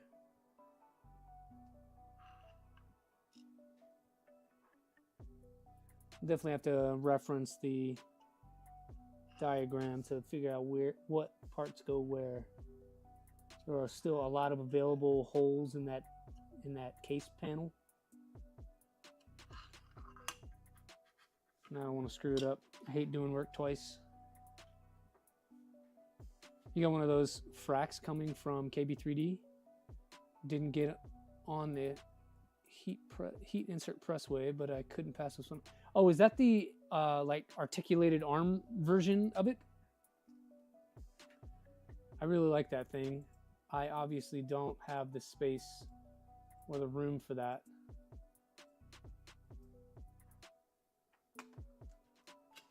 If I had like an open desk, so the desk I'm working on has like drawers in it. This is like a Harbor Freight like workbench. So there's a pegboard back there, an overhead light, and stuff like that. There's no room or a mounting point for me to put one of those arms on.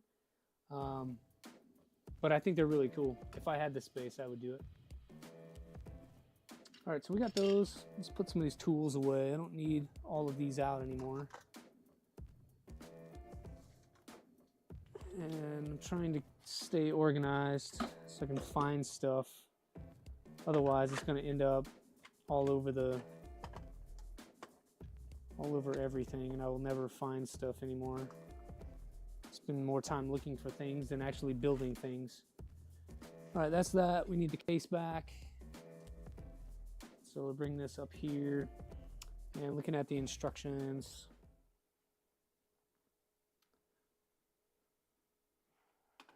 All right, got all the parts done. And we're gonna do that. Cool, done. Yeah, all right, but it doesn't super tell me what goes where. Here's the colors, this is what we need. So we have, I guess we'll start with the cross piece. This is the guide cross, it's the orange one, and it goes sort of down here. Man, that's like really, I think it goes there.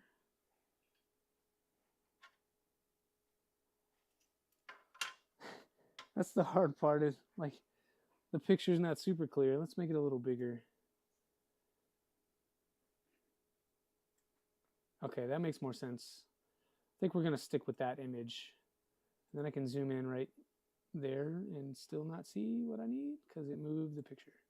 Okay.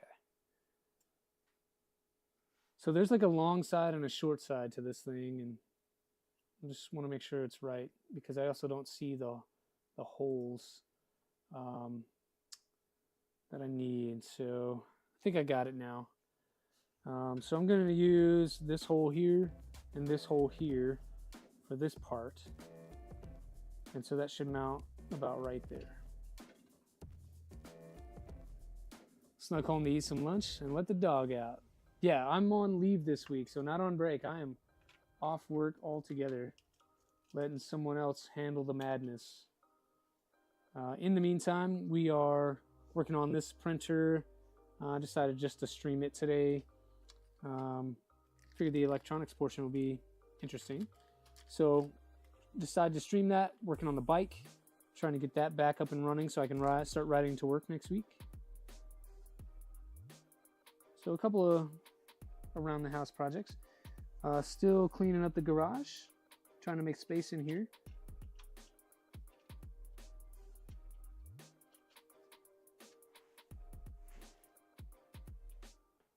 It is nice. I only took the week off though. I feel like I should have taken 2 weeks for no good reason other than having more time off is never a bad thing. I've got a lot of PTO I need to take. Okay, so that is that. And then we have, there's a shorty. Shorty goes down here. That's the only place that's gonna fit. So we'll do that.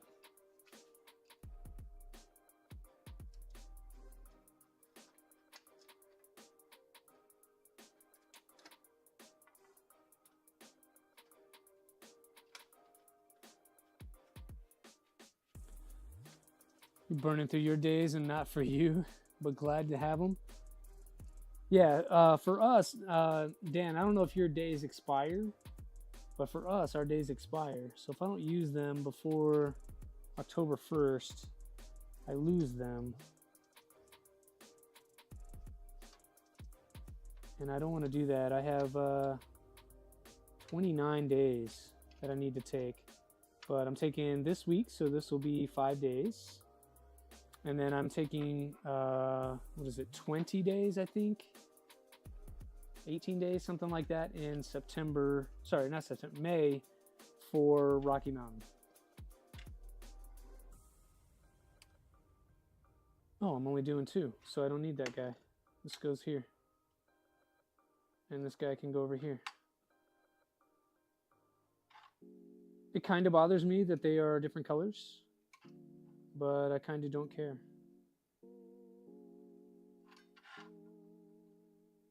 Yeah, I feel like, I don't know, they should all be green. Whatever.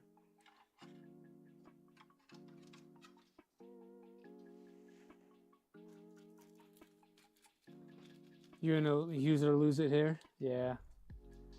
I mean, I guess it's kind of smart. Like, you don't want people to take 6 months off of work because they've just banked their time off for 2-3 years. But I get 30 days of leave every year, and I can roll over 30 days. So if I don't take enough or whatever, I can carry forward. I can carry forward 30 days.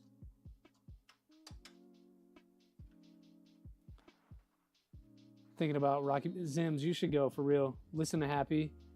Just go. It's a good time. If you have the means and you have the time, just go. Even if it's for only Saturday or only Sunday, it's a really fun event. That's where I met Happy in person last year. Was at Rocky Mountain. And we hung out pretty much all weekend. Happy's a great dude.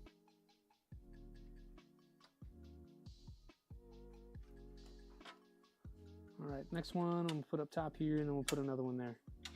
So it kind of makes sense after you get that first piece in there. But initially it's like, man, there's so many holes. Like which one do I use? But it's pretty straightforward after you see the layout. And then after doing all of this, we're significantly decreasing the number of holes. Hawaiian sushi was pretty good, yeah. Printopia is a close second. I've never been to Printopia. I'm not in that area. Being out here on the West Coast, it's more of a trek to get to Printopia. But I'm closer to Orange County Maker Faire and some of the other stuff like that. So maybe I go to that this year. We'll see. This weekend is our anniversary, and I'm supposed to take the wife somewhere to do something. But I'm also trying to, account for the fact that Rocky Mountain is on the calendar in the next couple of weeks, and that's going to require some funding. So luckily we got the accommodation set up and the plane tickets already booked, but food, travel, that kind of thing still needs to happen. But if you want to hit that Hawaiian sushi place again, let me know. I'll go with you. I thought it was pretty good too. And didn't we have tacos one day? Like we got some tacos at some place. I thought that place was pretty decent.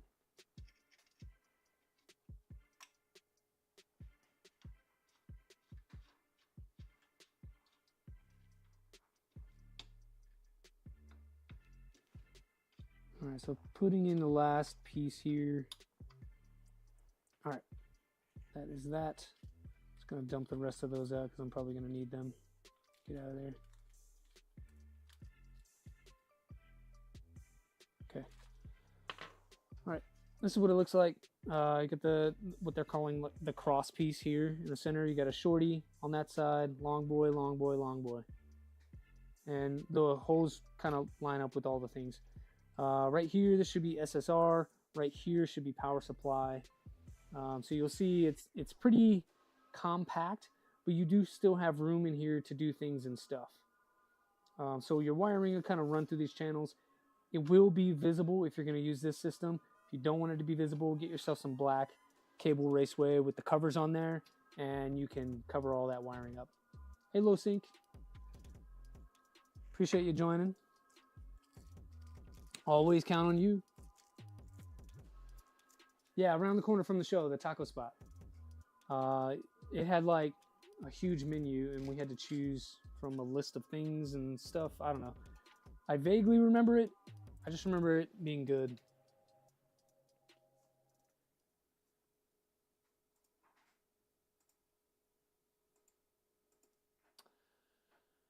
All right. Just put all of that in there, insert the screws. Yep, no comments. Now we have to do hex standoffs for something. And you go back and clean up the wiring? In what way?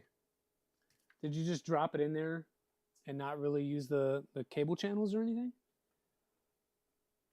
All right, we're going to use these back 3 in a row, and then those 2 weird ones. It's really fugly. I am considering shortening up some of the wires that are a little bit longer.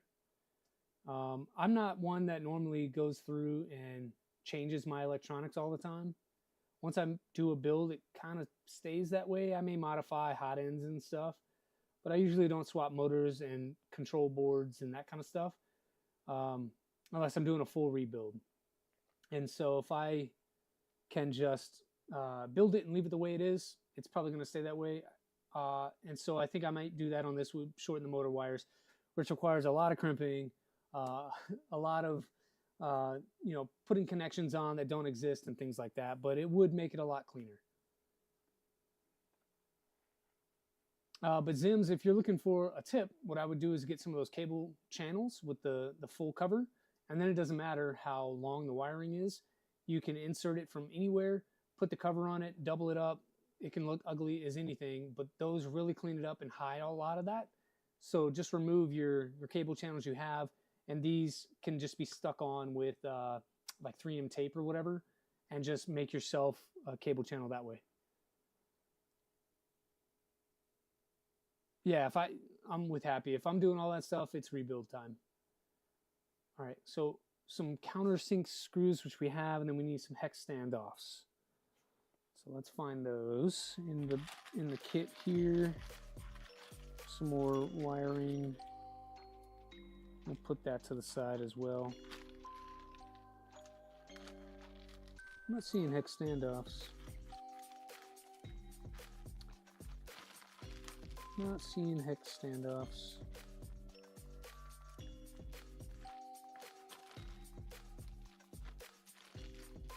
At least not in this kit. I feel like I remember them somewhere else. I have these ones. These are nylon spacers.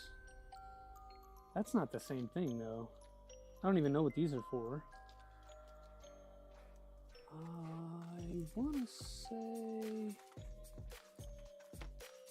Still got spacers, and we have balls for the bed, but I'm not seeing hex standoffs. Yeah, not really at all. Huh. And I mean, all the hardware is here on the desk. These are aluminum spacers from when we were doing motors. So that's not it. Those are fan screws. I don't have aluminum spacers. I don't know what they're talking about. The split one you roll around the wires. Zims, no. I'm talking about, let me see if I got an example here. Talking about this. So this is called cable raceway. That's how I've seen it labeled. There may be other names for it. But this has this cover that you can slide on and off. So you put all your wiring in here. It's got all the holes, so you can enter it from anywhere. You cut it with flush cutters, or you can saw it or whatever, but it does, once you cut through the side, you can kind of snap it off. This would replace those cable channels like that. You just throw all your stuff in here, double it up, whatever, put this cover on, and it's a lot cleaner. So realistically, you can get something this length here, put one this way, and then do another one sort of that way, and just cut it down. And then you have like the same sort of setup. I hope that makes sense. This is like the standard grayish natural looking color, but it comes in black. And I want to say it comes in white too. I'd probably go with the black one for this build. You can get different thicknesses, you can get different heights. And so this is what I'm talking about.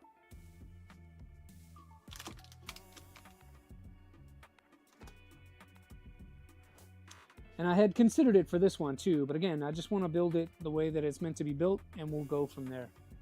If I really can't stand it, I'll swap it for something else, but for right now, I'm going to stick with this. I just need to find those hex standoffs. I really don't have them at all whatsoever. And I have no clue where they are supposed to go.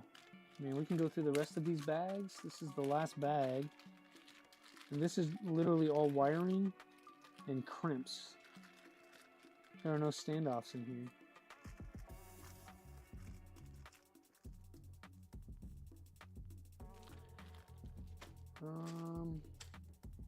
I'll check this other box, but I have no hardware in this other box. It's literally just like motor wires and the tool head wiring for that second tool head. I don't have any other stuff.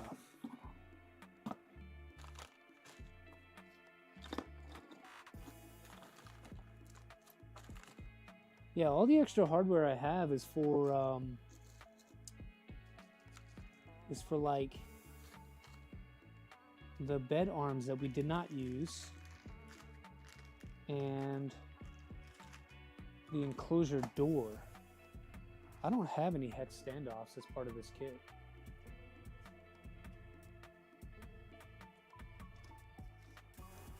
Zims, if you're still here, maybe you can help out. Like, did your kit come with standoffs? So pretty much what it is, it's for this panel, and this panel covers the electronics from the power supply and the high voltage side. And so you need standoffs on here to accept that. And it just covers it like so. But I don't have standoffs, and I need 5 of them. M3 by 35s.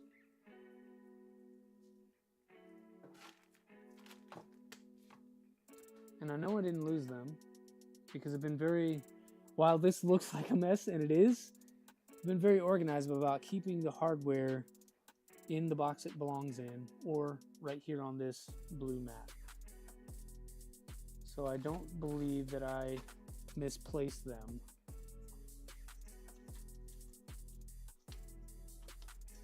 I legit do not have that.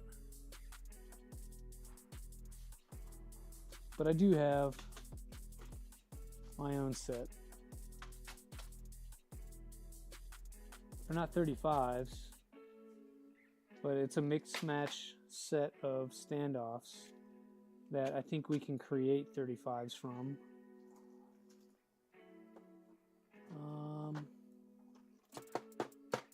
And I've got another sort of mixed set here. And so we can probably cobble together something. But I don't have 35s. Alright. Let's figure it out. Steel standoffs. Like, in my brain, I feel like I remember seeing them. But I don't know if I'm dreaming. I could totally been like thinking that I have them when I really don't. That is so weird.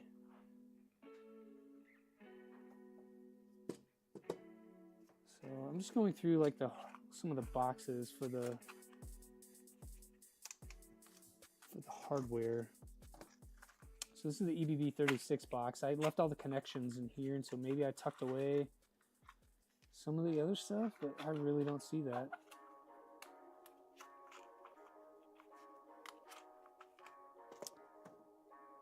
Yeah, I don't know.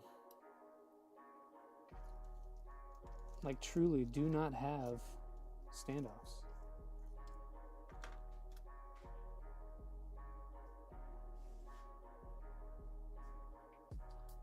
And it is not in any of the other stuff. So there's hardware in here, but there are no standoffs in here. I just dumped it all out, just to be sure. And there are no standoffs in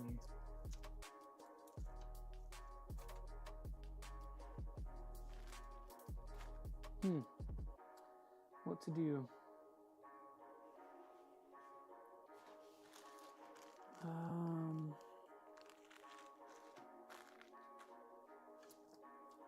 Just checking the other stash really quickly. Just don't have those whatsoever.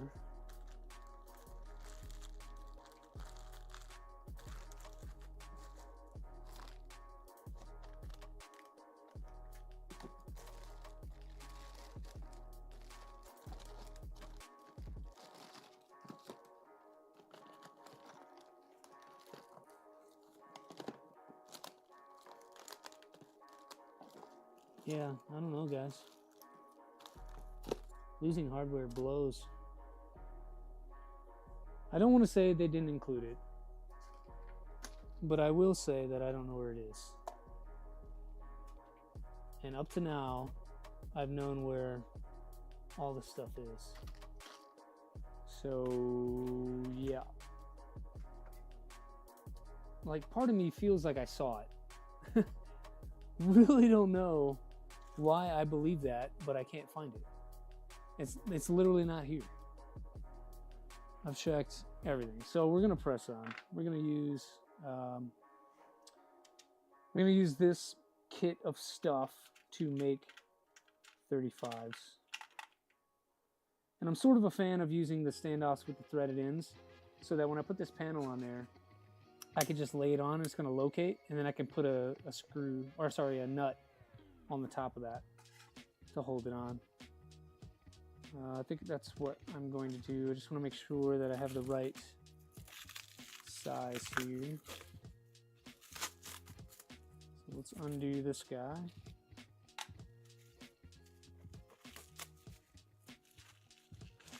Oh, Happy, are you still here? I have a question. question that maybe you can help me have an idea before we get too far. Alright, so that's that way, and if I use these, yeah, that fits through, and I still have some thread left to be able to do a nut on there. I think that's what I'm going to do. Alright, so if that's the panel, this is the standoff. Let's see, where did I do with my ruler? Right here. That is 20. And then we just need a 15. Is this a 15? That is like a 16. I think that'll work. So we'll do it like that. Oh, that's not even the right size. It's like too small.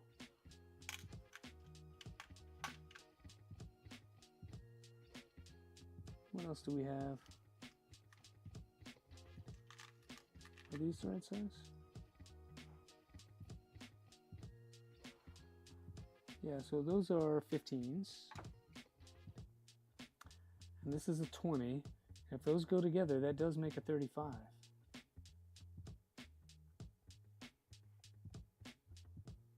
Yeah, that's a 35. So let's do that a few more times. Let's see, there's one here. Shorty. So that's a 20. And this is a 15 over here.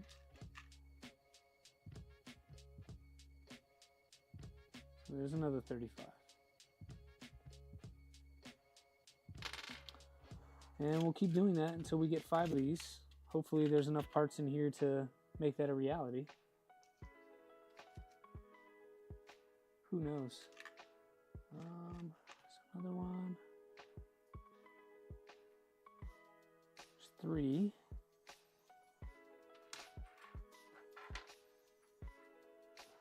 And then we need, I think I'm running short here, so we'll do, I think that should be right. So that should be a 15 and a 20. Yep, that's 35. So there's 4. We just need 1 more. Hopefully there's enough parts left. Getting short. Getting really short. That looks right.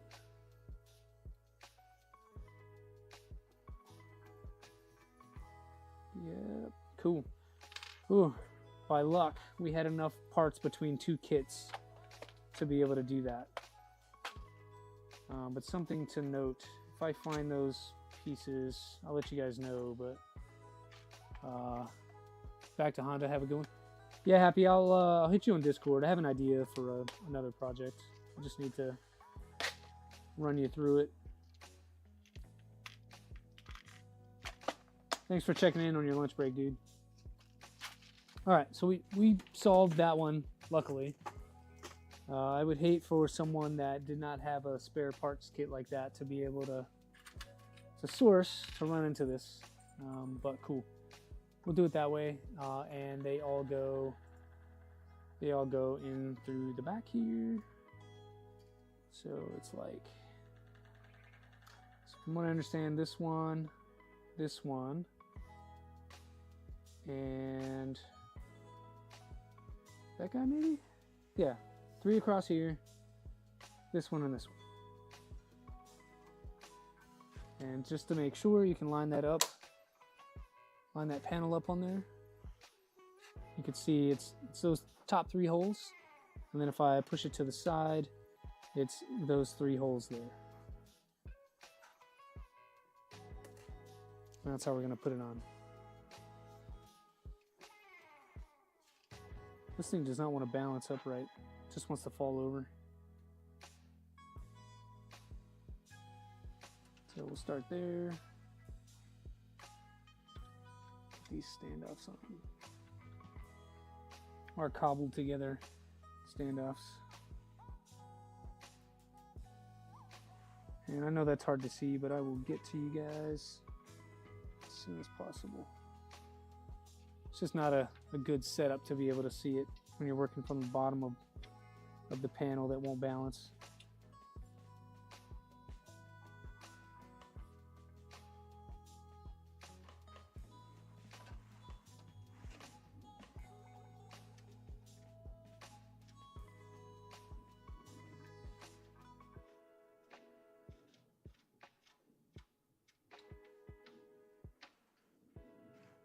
it's getting there. Make sure all those are tight. Cool. 2 more. Going across the top here, so it should be that guy.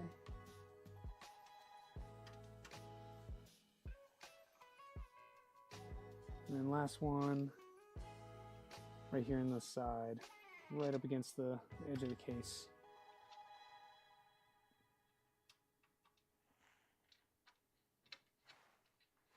Yeah, that one's a little tight. Hard to get your fingers in there. But we got it. So there are the standoffs. So the 3 across the top, and then you have the 3 going down this way. And that should allow this panel, if you orient it this way in the corner, and because we use the standoffs with the tips on there, kind of go like that.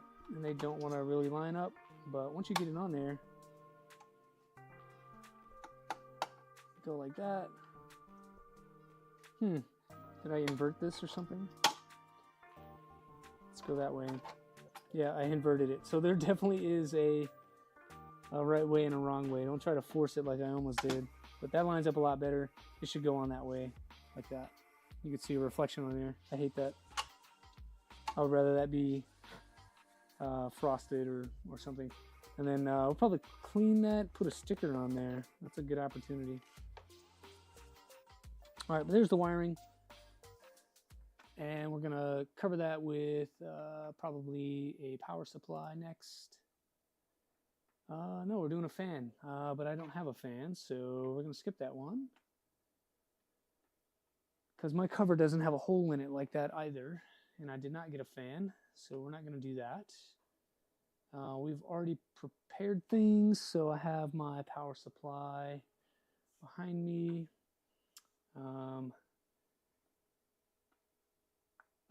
Installing the SSR, we use some M4x12s and some nylock nuts. Okay. I made some little parts for these to help me holding those nuts in there, and then I think I made a little cover as well because I didn't realize that the SSR provided has these wings that cover it, but rather have too much than not enough. So M4x12s and some nylock nuts. All right. Here's your power supply. It's got the covers on it, so we need to open those up. We'll put that on there. And this is the power supply it came with. A WeHo LRS 250-24. That should be enough to run all the motors that we have. You could go with a 350. The frame and the case are the same, but it's probably overkill. I say probably because 4 motors, 2 extruders, 2 hot ends, all the fans and stuff associated with it, you're getting pretty, I don't know, you don't have a lot of overhead at 250. I don't know what the math says. Someone would have to do that, but they do provide this 250. I think I'd be more comfortable with the 350, but this is supposed to be a quality power supply. Unwrap that guy, then immediately flip the switch to 110. Come on, there we go. So we're on 110 now, and then we can install that as well when it's time to. Right now we're doing SSR. So we got some, what are my nylock nuts? We got some M4s, and then some M4 hardware. What did they say? M4x12. These guys. So again, just enough hardware to do the job. No extras. It's a theme on this build is don't have a lot of extra stuff. That's that. And then we'll move those. I need to find those little hardware. So I had I printed a couple parts to help me hold these nylock nuts in place without a tool. And I had them, printed them, remember printing them. Now, what did I do with them is a different question. I hate my brain. Putting parts in places and then not coming back to find them. I swear I put it in this parts box though. I just don't see it. Definitely do not have another parts box. You would think they're bright ass green. I should be able to find them. The problem with why I can't find them is a me thing. Man, what did I do with those? I totally printed them. I remember printing them. Whatever. We're already getting into the 2.5 hour mark, and I just want to press forward. So what we're going to do is, you'll see in the power supply, or sorry, in the SSR, that there's a hole, and then you have a slot.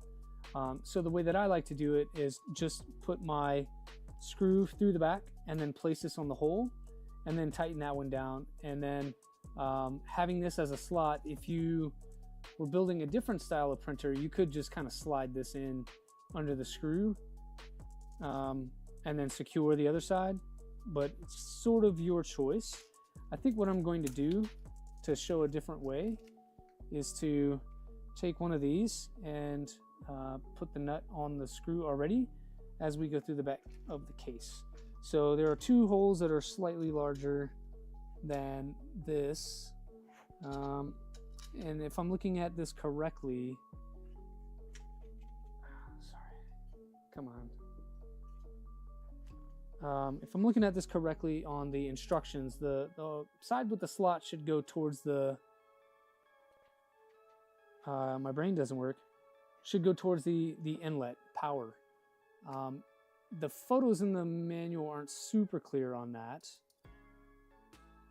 but from what I understand, that's kind of how it works. So I'm trying to find a good photo in the guide, and I can't find one actually that shows which direction it should be. But I think common sense, right? If I look at one side of it, it tells me anywhere from 3 to 32 volts in. The other side tells me basically I'm switching mains power. So I would want the mains power side towards where main is coming from, I would imagine. And the power supply being here tells me I should go this way. So the open-ended slot side of this should probably go towards my my Kraken. So I'm going to install it this way. You guys figure it out however you want to do it, but that makes most sense to me. So I'm actually going to move this here. And the way I'm going to do it is I'm going to put it through the back and then just put the screw on there, since I do have that slot available. So I can just mount this on there and slot it under the other side. These cables are annoying. All right. And so we'll go through the back side with the other one. And then we'll put this on here. So I'm using my other hand, or my other finger, to slide up the one with the nut and the screw. So as I place that on there, it should go through the hole and then also have the underneath the nut on that side. So like that. And then I could take my other screw, and now that I can't get my fingers down in there, that's the challenge. But with that nut on the other screw like that, it's not going to allow the screw to fall out. It's also going to keep the SSR relatively in place. So as I tip this up to tighten these things down, I don't need to worry about that second screw or the SSR kind of falling. It's sort of staying where it needs to be. But what I do need is some sort of plier or something to hold that. So let's see how far I can reach. There we go. So I need that, and that's going to hold the nut in place while I tighten this down with my other hand. So if I can get it like a thread or two with my fingers, that'll help me. Cool, got it. And then we need a bigger Allen key here. So using the 2.5 to put that on. So I'm just holding it with the pliers so it doesn't rotate. I'm gonna tighten down the one with the hole first, and then I'll do the slot next. The cool thing about it is the case is all aluminum, right? So this bottom plate that I'm mounting this to will sort of serve as a heat sink for the SSR. Those things do get hot. Your power supply, believe it or not, gets a little warm as well. I don't like that. So I'm just readjusting here. The bottom one didn't really want to sit right. This is where you need a third hand. I'm kind of using my body to hold this thing up. Try to get my big fat head out of the way. Use my body to hold this up while I'm tightening a little bit.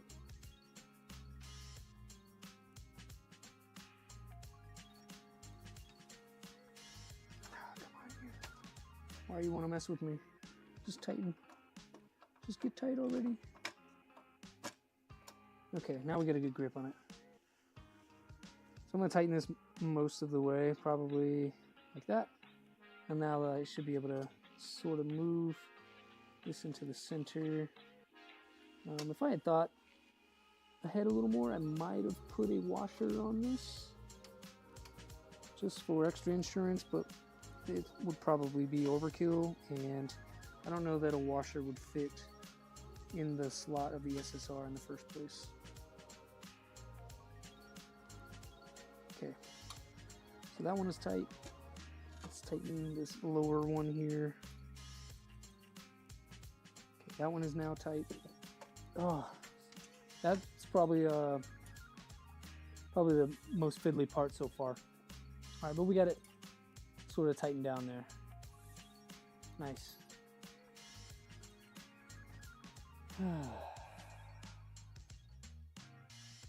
All right, next up, going back to our instructions here. Did all that. And cool. So it has us do the octopus again. We sort of did not do this because we're using a different board. So it has us install drivers. We've already got drivers. But I'm curious about how they want to do the fan stuff. So UART mode says, all right, we want to do that. UART mode, placing these jumpers will allow for tuning and controlling options on the printer interface. All right, so I do have the pins for the Kraken here. Let's see what UART mode looks like. How do we know? So these pins here all look to be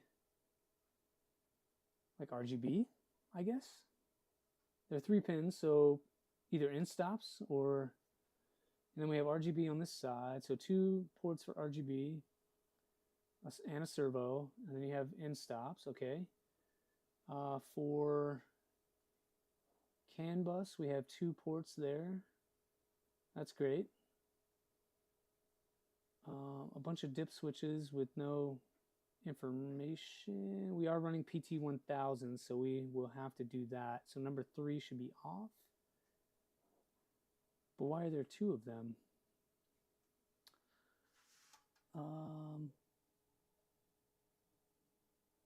Yeah, I need to change those, so we can at least do that really quick. Let's get my tweezers out.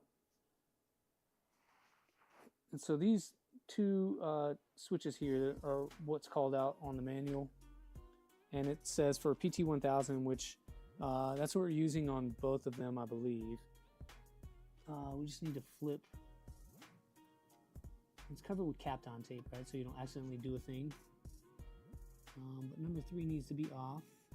It looks like it is. Number 2 is where it should be. Number 1 is on.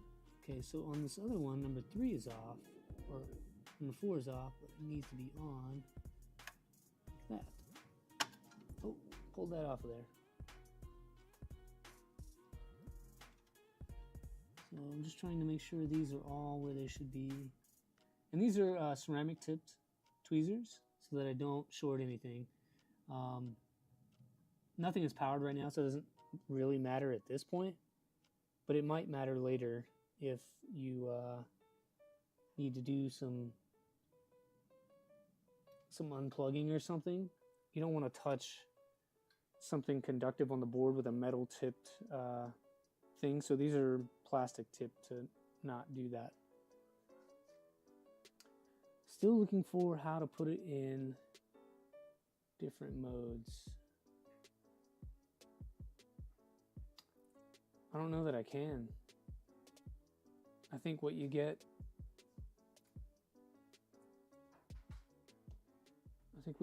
on this portion is just always UART mode. Yeah, because I have no way to configure these.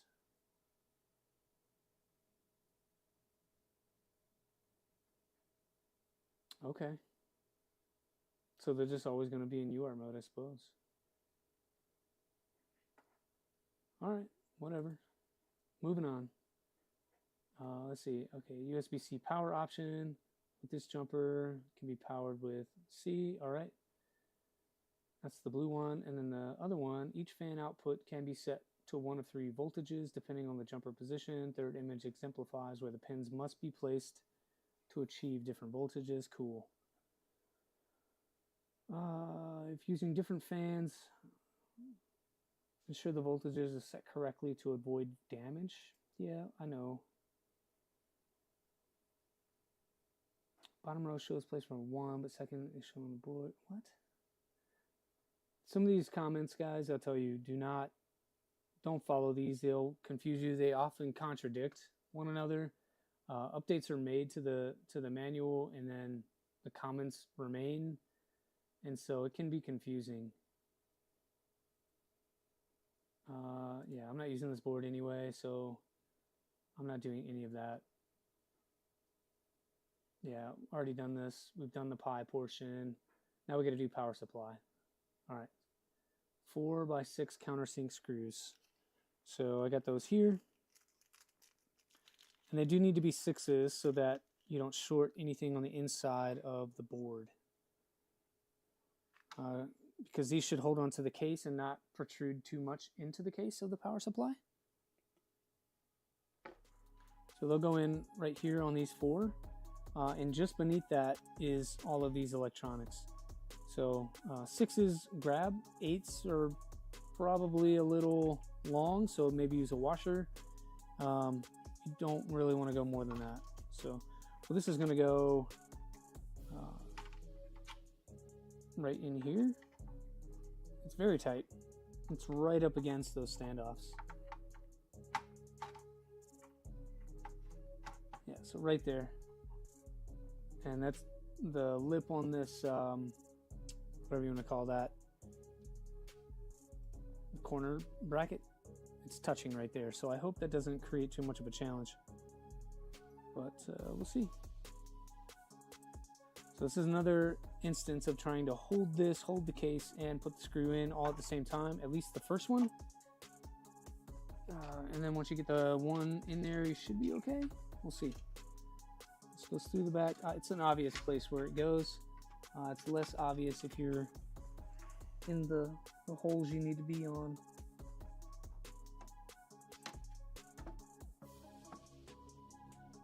Yeah, I'm not able to get this into the corner that I need it to go. So what I'm running into, guys, is exactly what I thought. So looking at this, the power supply needs to move further left so I can access the mounting holes on the back of this.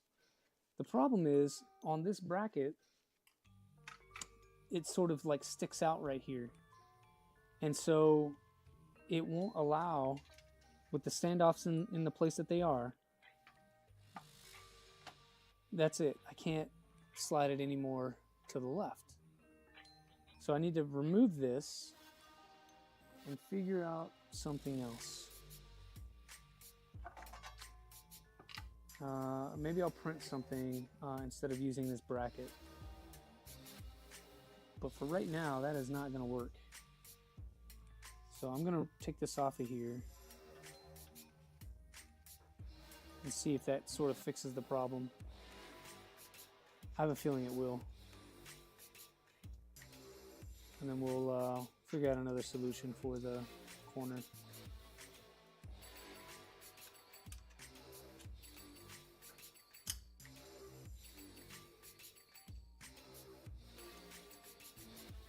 These are oddly quiet today. Usually the chat is going nuts. 3-hour mark, everybody's getting tired, or we are we're working and lurking today. I wish I could do that. My job does not allow YouTube. Well, it will. It's just the bandwidth is so bad that it won't be an enjoyable stream. No, you're good. You're good. Don't be sorry. I'm just curious, like what everyone is doing. Lurking is completely fine. I will continue to try to talk. I just wanted to make sure that sort of the stream is doing what the stream is supposed to do, and I'm not just missing something. Having stream problems makes me nervous.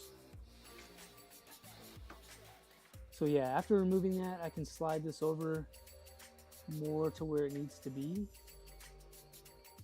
It's actually...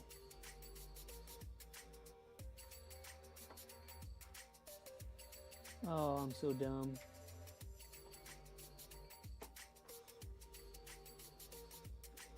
It will fit with the corner. I just have the wrong holes. And I'm only seeing like 2 of them actually line up. That's weird.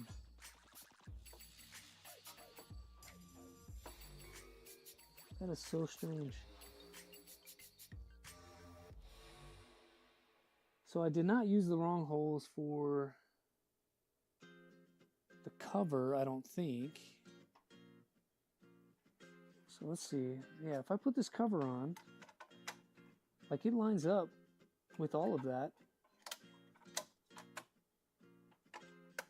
And it goes on like it should. So I know the power supply has to be, or maybe there's not a center one here. Did we mess up? I think we messed up. I don't know that this is supposed to be here. This is supposed to come down beneath. I want to say that it does. Okay. Let's go back and review some stuff here because right now, I'm a little lost. Okay, that power supply, yeah, so there's not one in the middle. That is my mistake. There's not one in the middle. So even if I go up top here, yeah, so I looked at this wrong. There's 3 down the center towards the where the cable stuff is, and that is correct. And then across the top, I put it in the wrong spot. It's supposed to be down near the power supply. Okay, so it would help if I oriented this correctly. All right, so take out this middle one where the power supply should go and push it over into the corner near the... So I've got one in this hole. This needs to come out, and it needs to go over here. So we'll do that. Here I am, like, about to freak out, make new parts and all these things, and it just turned out I had it wrong from the start. So we're going to remove this one here. We're going to put it down near this guy. And that should allow us to line up holes where we need them to line up without hitting the corner bracket there. So now I need to put that back together too. Alright, so that's on there. We'll put the other corner bracket back in. I'm silly sometimes. Alright, so we'll go here first. Just kind of hold that together. And I'm just going to do these up loose and then we'll come back and tighten them real quick. And then from the bottom,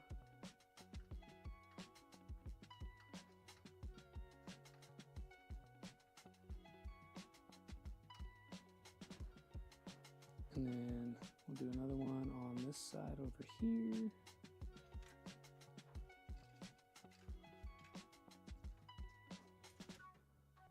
So that'll hold that sort of together and make sure things align. So tighten that. We'll tighten the side one, and we'll tighten this bottom one. Like that. All right. Last two.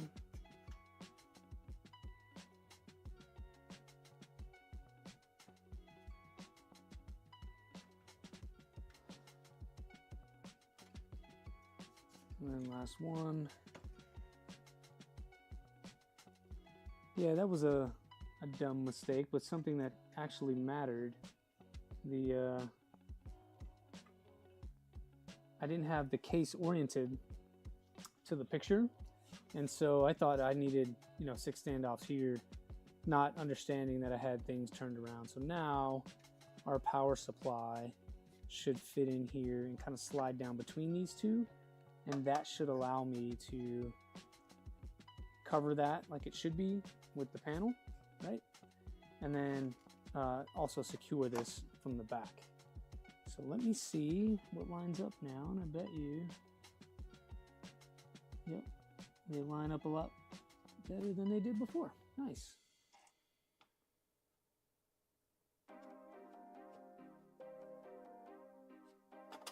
There's one. And we'll do this guy over here to kind of hold that in place. Yeah, so that was a pretty silly mistake. Pay attention to that one if you're building this in the future. But that's what you get when you're talking and you're flipping screens while building, trying to keep things going.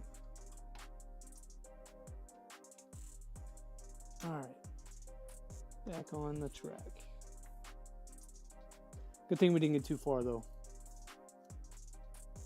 I was really considering like redesigning some parts to accommodate for that, but don't need to. We're good.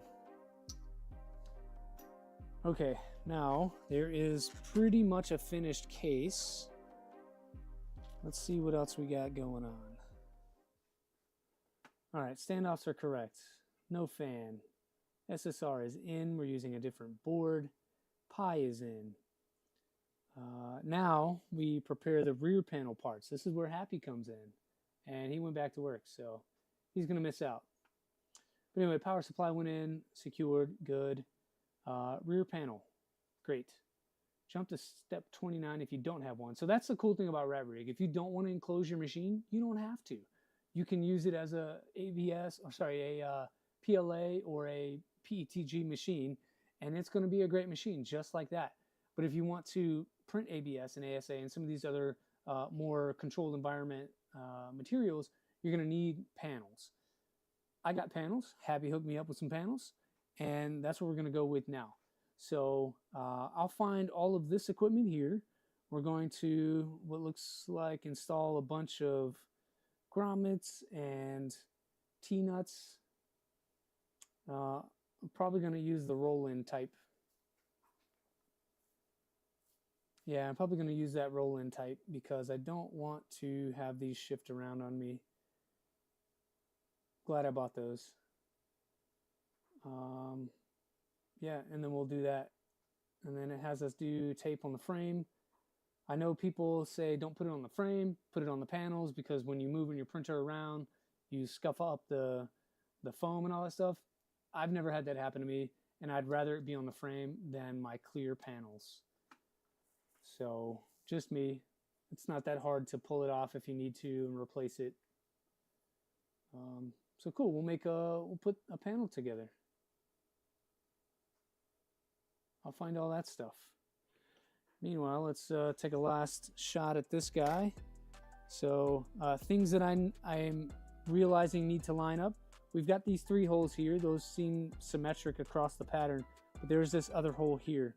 As I mount this onto the back panel, I want to make sure that I have the right orientation, or else I'm going to have to redo all the T-nuts and all that stuff. So pay attention to where this hole is, and probably this hole as well, and make sure your back panel, because this goes on the back panel like that, make sure that those line up. Cool. And real quick, I think I'm gonna do this. So open that cover, we'll add these grounding points just so these wires aren't flailing around. So we'll do it. I like to do it with the, so there's definitely, if you can see that, there's definitely a flat part of the fork, and then you have wire above it. I like to turn mine down like that. That way the wire is down below.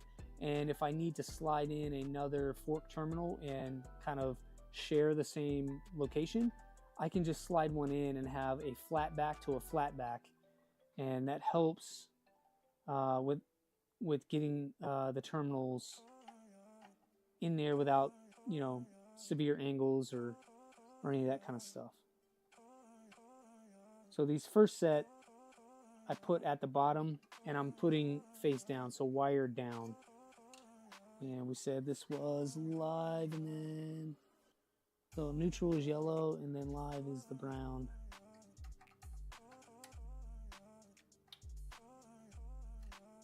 So we'll do it like so. And I would normally label these, but my label maker ran out of batteries, and I have not gotten new batteries for it yet. So I was just going to print out a label and stick it on top of this cover. But there is this label here as well. What I like to do is just put a label here about what goes where. So these two might be, you know, controller. These two might be, I don't know, something else like the power-up board or something to get 48 volt. But I usually do something like that if I don't put it on the wire itself, which may be a more tidy solution. So again, wire down, slide that in, tighten that down, like that. Cool.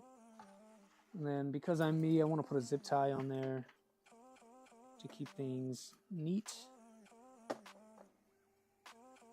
Do it like so. Completely unnecessary, but I like to keep things together. So just put that on there a little bit snug, and then snip off the end. Make sure you're cutting these flush, because you're a monster if you don't. Just to keep that tidy like that. And now everything else from the power supply over to the board and whatever else we power can come through here and through whatever channel we need to get it to. We'll have to run stuff down to the SSR later, but we'll get to that. To keep these wires clean, I'm going to plug them in here. Let's see, I think they're all tied together, so I don't know that it matters what port we put these into, but I'm just going to start from here and go this way and use the same on the ports. These will definitely be shortened because this is not neat.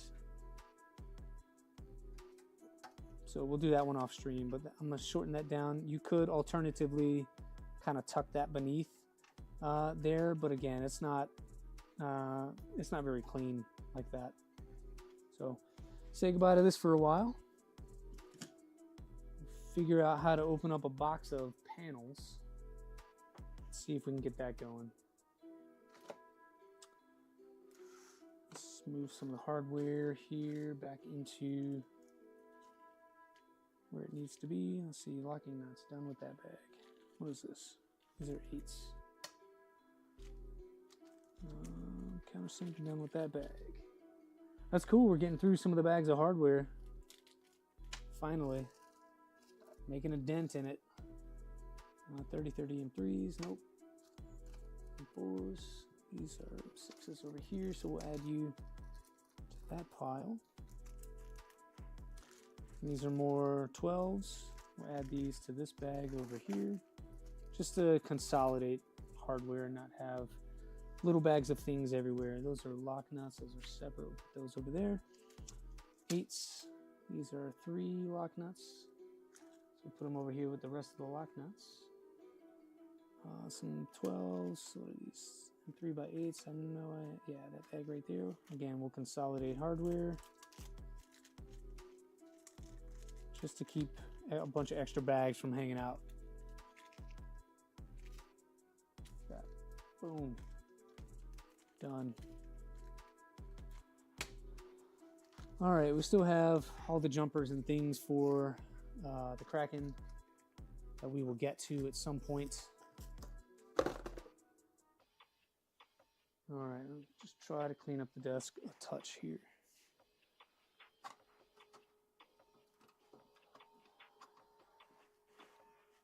So I'm just trying to get the tools back into the toolbox, but I did a dumb and put something in here wrong, and now it won't close or won't open because it's jammed.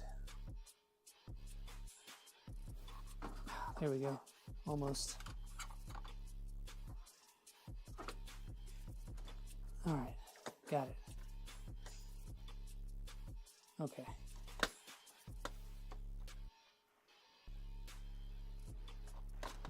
Tools back where they should go.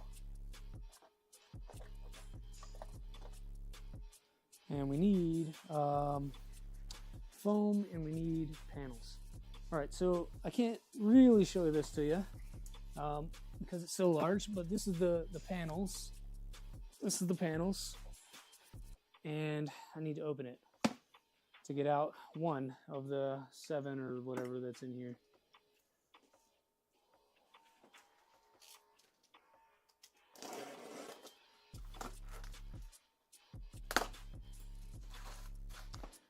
If you guys haven't ordered panels from Happy, highly recommend it. He does an excellent job at packing. You're not going to get them in a random cardboard box. He takes his time and uses really stiff corner cardboard like this, right? That's pretty hard to keep things from getting crushed. And then inside, he normally will add like a piece of particle board or something to keep them from bending. So again, packed really well. I've never had anything broken or anything like that from Happy. I have ordered panels from other places and they're not packed as well. So for what it's worth, recommend him instead. Okay, so I know that we did ACM for my back panel, and for the rest we did polycarbonate PC. Oh geez, I was hoping I could just slide this out of here, but I don't think that's going to be the case. And if I were a smart man, I would have done this before starting stream today. I just didn't think we were going to get this far.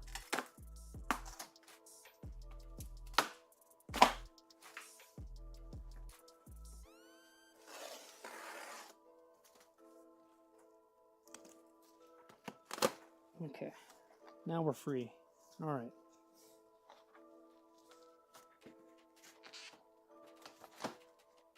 Come out.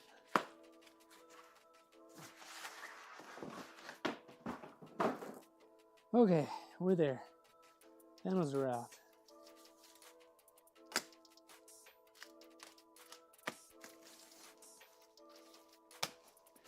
And I think once we prep this back panel, likely gonna start wrapping up the stream. We are gonna stream on Sunday as well, so it's not a total loss.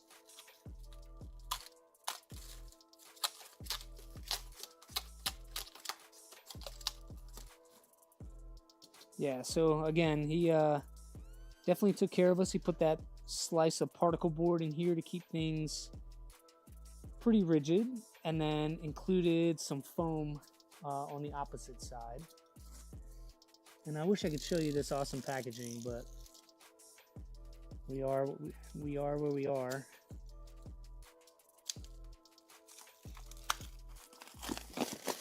Okay, there we go. All that work for this panel here. That's a big panel, and fills up more than I have camera space for. All right. It was funny watching the wife carry these in the house. She was home when they arrived. She's like, hey, put your panels in the garage. And they were heavy. You owe me dinner. But anyway, so the panel's gonna go like this. We did take note of the holes. So this one here and this one here, that E-box that we just created is gonna sit on this, which is the back side. So what I'm going to do to stay a bit organized is I'm going to write back on this, and then I'm going to write front on the other side so that I don't get it backwards. And then I'll write front here, and that'll come off when we peel the plastic here, which we're going to have to peel anyway to put the electronics on. So back is this side, which means my hardware around the perimeter should go through here with the T-nut on the opposite side. I'm going to spin the printer around real quick, and hopefully we can see how that goes on there, because I need to put a bunch of T-nuts in. And I'm choosing to use the roll-in type so that I don't have to deal with it too much later.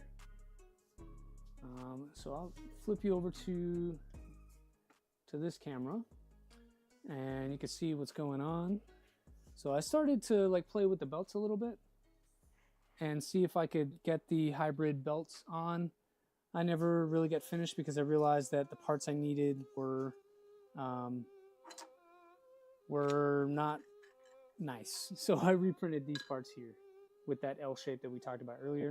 Also printed a wider version of this bracket up top. So it's wider here to collect more wires since we are doing IDEX. And then printed some nicer versions of these parts here. These are not very great. They were kind of squashed when they lifted from the bed. So I reprinted them. They came out much nicer. They're actually straight instead of squashed, which means I can use the small hole that holds the wire. And I just need to swap those out. The other thing we got going on is all of the tool head wiring needs to happen. And we'll get to that when we get to that. I do want to sort of zoom this out so we can get a better shot of what is happening. So you get to see a little bit of the messy shop, but a bit more of what we're actually doing. So I'm just going to put roll-ins up here and down the sides. I think up top we got 3, down each side we've got 4, and then across the bottom is 3. And I do have enough for that. I ended up buying my own. This is the one deviation I think I'm going to do from like hardware size, is I bought my own T-nuts, M6 T-nuts. These are the roll-in type. They're gonna help me from when I'm maneuvering the printer around, from things just sliding all over the place. Those slot type T-nuts are not very nice. But these kind of just go in like so, and then they pop in there. A lot of times I have to use an Allen key and just kind of put it in the hole and just rotate that a little bit. It should kind of roll into place. These are the cheaper T-nuts though. Trying to do this without marring up the frame too bad. So let's try going in the top first and rolling in from the top down. So there's that, and we'll roll in from the top down. Still doesn't want to do that. How do I want to proceed here? I don't want to bend my tool. Let's try. I'm trying to think if I get something that's more stout. I do have a bigger, thicker Allen key I can use. Let's see. This is a 3. Yeah, there we go. You can see that kind of went on there pretty tight, which means that's not going to move around. And we just need to do that like 18 more times. So we'll go top in first, and rotate down. Yeah. So it was just that first one there is a little sticky. And then this one can go over here, top in first, rotate down. Yeah, they're tight. And then we said 4 down here and then 3 across the bottom here. That's what I'm seeing on the panel at least. The cool thing is from the top is still sort of open up here. So if you wanted to, you could just slide them in, but then you have to slide them all the way down.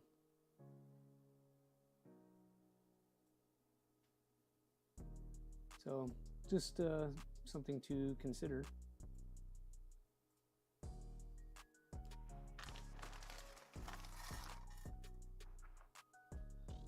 This thing being so wide though is a pain moving it around, because on the desk, the way it's sitting now, it's almost too wide for what I have as far as my build surface. And then if I go the other way, it fits just fine. But it's just something to think about when you're building an IDEX, is that it's going to be wider than it is deep.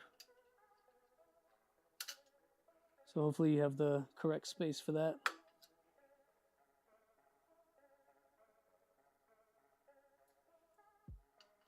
So 4 here. Like that. And we'll adjust those to the panel here when we get to it. But that one you can just kind of slide through the top like so and move it down. So I'll just show you both ways here. You could do that when you have the open extrusion. For things like that top bar, it's not as open. So you just kind of put it through the top and just use your finger to slide that down where you want it to be. It's a little easier. But on these top and bottom ones, you're not going to be able to do that.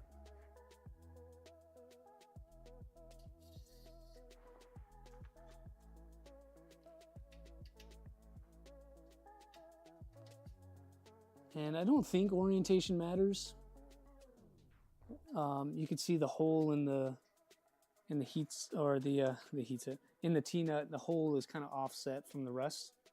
I don't think orientation matters. I don't think you're going to run into anything. It sort of matters when you're building a Voron or something like that, but for this build it should be fine. And then for these bottom ones, we're going to add 3 more, and these are going to be using the tool to get it in there.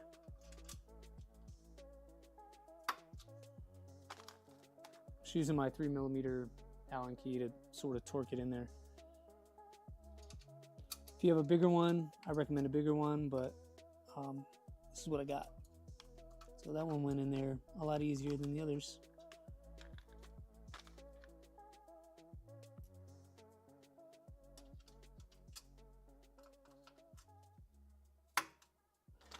Never heard it click though, so I don't know if it's truly in there. There it goes. Yeah, you just want to make sure that they go all the way in and you can actually move those. All right, that is that. And then we'll use the rest of these for the other panels. I don't know that we're there yet. Let's move those inside because we need to figure out where to place these T-nuts. And so this is the back side. It still says back on it. So we'll just hold that panel up there. I'm happy these are cut perfectly. If you're still lurking, these are cut just right, man. I love it. This is the first time I'm testing it on the printer, and we'll see. It's been more than 15 minutes. You're done yet? Trying, bro. It's been over 3 hours. We're gonna do this back panel stuff, and then probably gonna call it there. Again, 3 hours is always the goal. So right now I just want to line up some of the T-nuts with what's going on. And the way that I do it is I'll just offset my panel a little bit so I can see where the T-nut is, and then I'll just line it up with the hole. Make sure those are kind of across the thing. Beater printer, you're razzing me about 15 minutes. Have you developed your floppy hot dog yet? That's what we're all really waiting for. They're not here to watch me either. They're here to see you make your floppy hot dog available to us. And then I'm gonna do the same here. So like so. And I can see that gets pretty close on this top one here. So just move the panel down a little bit. That's pretty close to where this is, so you may need to flip that T-nut with the hole on the opposite side. This middle one doesn't matter. And then same thing over here. The hole may need to be on the opposite side depending on how much clearance you have for that. I think it'll be fine. Developed and printed, but I'm not gonna release it until Zombie finishes his black box. So we're never gonna get it then. Is that what you're saying? All right, this bottom one's gonna be a little more challenging. You're gonna have to hold the panel up while you align things. I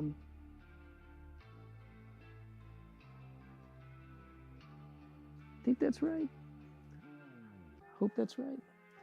Yeah, so for me, because I put my T-nuts in the way that I did, I'm just sliding them all the way over as far as they can go, and that seems to be aligned with the panel at the bottom. And then you have the ones on the opposite side are gonna be a little harder to get to. We'll do our best. Try to line that up. Smooth that. That one's almost in the right place. This one come down, this one come up. So that's pretty close. You just want to get them pretty close. From there, you can use an Allen key or something to sort of put them in the exact right spot. But yeah, that's that. And then it has us do the panel, so we'll peel that here in a second. Let's see what's next on the docket. It wants us to put foam on the frame and all that. I don't know if I'm ready for that in my life. Yeah, so we prep all the panels with all these T-nuts, and I guess we sort of missed some because,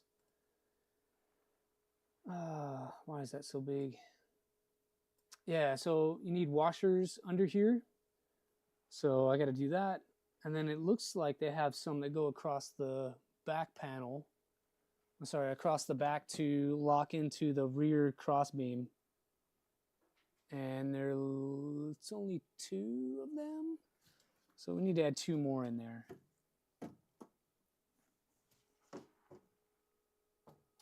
All right, so I'll add those 2 in there real quick. So we'll do, what do I do with the, there we go. Got 2 more. And they just need to go here and here. This time I'm going to orient them this way, just to be sure. Like that.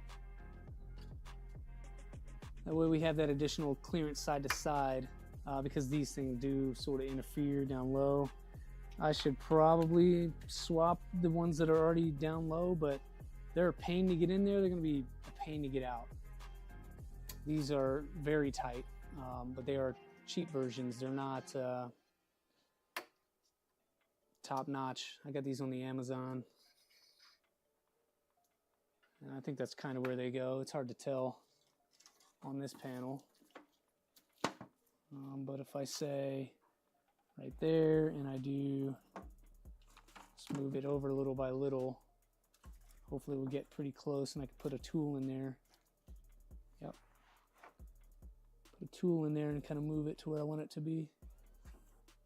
About there. And then for the other one, needs to be about there. A little more.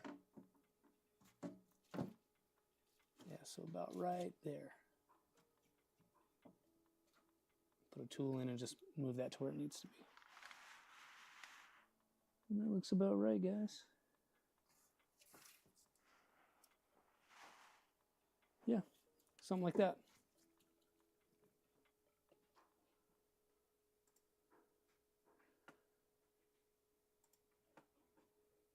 close that one. All right, so just the two is what I saw. All right, and it has us do these grommet things. So just put those through the front side of the panel, I believe.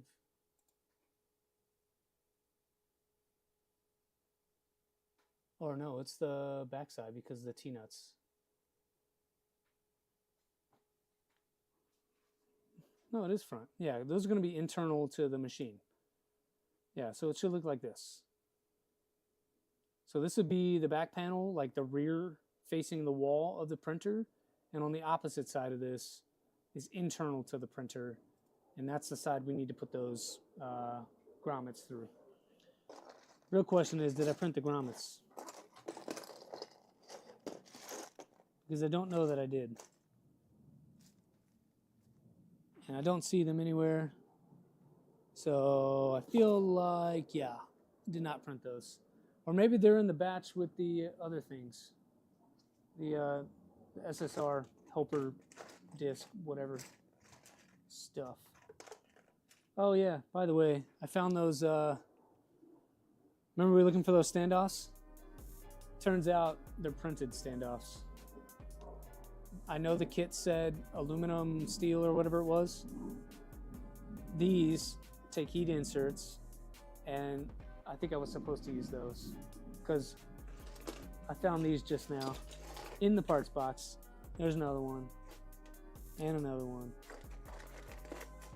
So there's at least 4 of these that I have. There's the 5th, right? So I'm thinking these are what I was supposed to use, but it didn't call it out that way. But I definitely printed it. So, whatever. We've got it solved anyway. But I definitely do not have those grommets. I know that for sure. So, I believe we can put those in later. And that's just to protect all the wiring. Yeah, so now it wants us to do foam on the frame, and that's fine. It doesn't call out the thickness though. Install adhesive back foam sealing tape to the outside to ensure good isolation between the frame and the panel. But it doesn't say if it needs to be 3 millimeters thick or 1 millimeter thick. They gave me 2 types of foam, so let's go back up. Let's see. It just says adhesive back foam sealing tape. Sorry, I had you on the wrong camera here. Adhesive back foam sealing tape is all it tells me. I don't know if it's 3 mil or 1, so maybe somebody has a nice comment. Print TPU. Oh, that's cool. I'm gonna look for that. We'll find that. Electric case grommets out of TPU by this guy.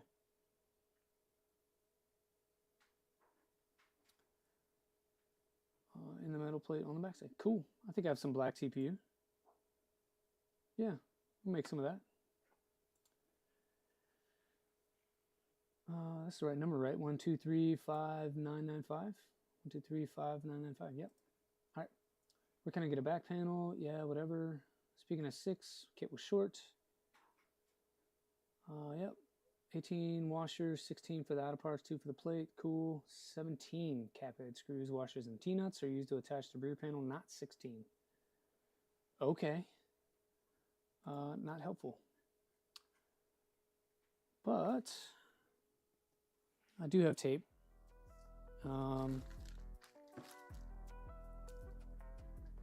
It came with this one here. This is the foam sealing tape it came with, and it says 8 millimeters thickness. I'm sorry, width by 1 millimeter thick. And it's enough to do the whole printer. It's 4 rolls. This is what I'm thinking that they mean, but then they also gave me a bit of extra tape in here as well. I don't know what this is for, but it came in a bag with all this hardware, and there's tape there. So I don't know. we're going to use this and go from there. So first things first, peeling. Actually, no, we'll save it. That'll be the end. We'll peel for like the end part of this. We're going to install stuff on the frame. The way that I like to do it is I like to start up top and just kind of work my way down. I'm going to do the top bar. I'll do the crossbar. I'm going to put some on here too because I don't want that vibrating. And then of course I'll do the uprights in the bottom to space everything out as best I can. I will attempt to move the camera so that we can show you all what we're doing. But that's where we are. And then once we get the panel on, we'll go ahead and call the stream. We're at 3.5 hours. And Daddy's getting hungry. Okay. Yeah, this is the first time I've worked with 8mm wide tape. It's usually 5mm wide, but that's also because I work on 2020 frame, not 3030. Although, you know, the normal stuff will work. It's just not going to be as wide.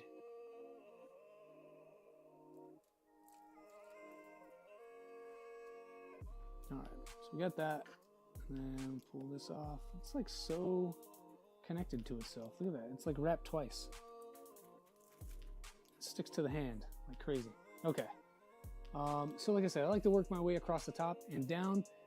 And the way I do that is start here and come down. And then we'll come across this way. I like to do the long runs first just to make sure that I have enough. And then I can use scraps for the middle. It really doesn't matter, but I'm a process-minded person when it comes to stuff like this, like printer builds. And honestly, I think I should put it on the outside. So you do have the inside you could do, or the outside. I think I'm gonna do the outside. We can check the manual real quick to see how they want to do it. It looks like they do it on the inside. Yeah, so it's on the inside of the 3030 like that. Sure, I guess we could do it that way. Maybe the thought process is that you want to keep the heat inside, and if you put it out here, maybe there's space, it could go into the extrusion and then up and out. I don't know, I didn't design it, but if I think about it in that way, it kind of does make sense. So I just do it with a little bit of tension at a second spot down low, and then I kind of just tap it into place where it needs to be to get a bunch of spots, and then I'll run my hand down to press that into where it needs to be. And next thing is like, well, how do I cut this? Well, I just tend to use flush cutters. Doing the same process down low. Yeah, I just use flush cutters and do it that way. It's not that big of a deal. If you want to use scissors or something else, go for it.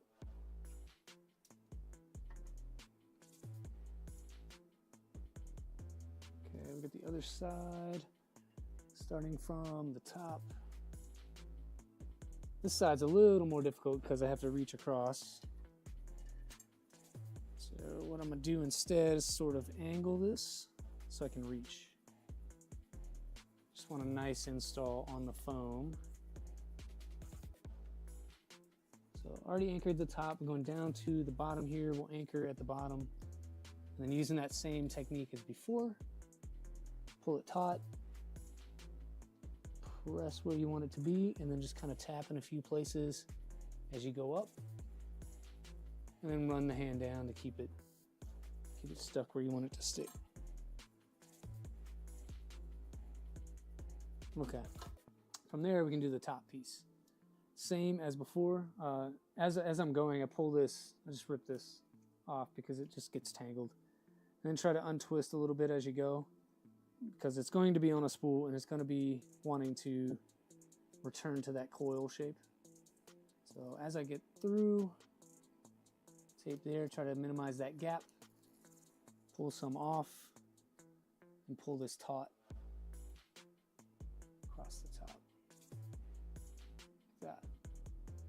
Tap, tap, tap, tap, slide. And then across here till you hit the other foam, and then we'll cut.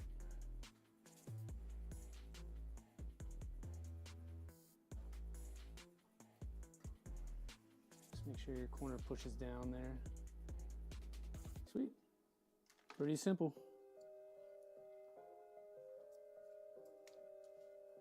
So again, just unwind, and we'll do across here. I don't know that's necessary, but it makes me feel good, so we're gonna do it. I just don't want that to vibrate at all, and more vibration deadening is better.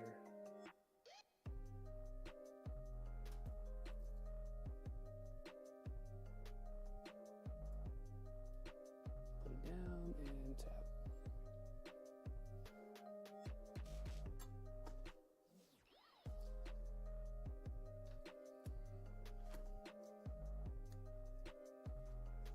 All right, let's move it down. We'll get across the bottom, and then we'll get that panel on. I'm like, ooh, what is in the frame there? It's like the screw on the camera arm. There we go. Sweet. So I feel like I'm gonna have a bunch of extra of this, and if not, I still do have a bunch left over from other builds that I could use too, so I'm not super worried about it. But I'm definitely gonna go down the center of this. It doesn't tell me to do that in the instructions at all, but I think it's important.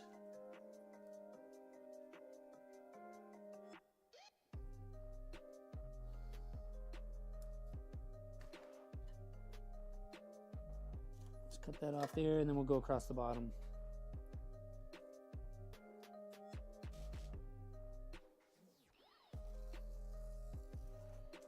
And I'm actually going to go backwards and start over on this side. Kind of tack that down, pull this taut.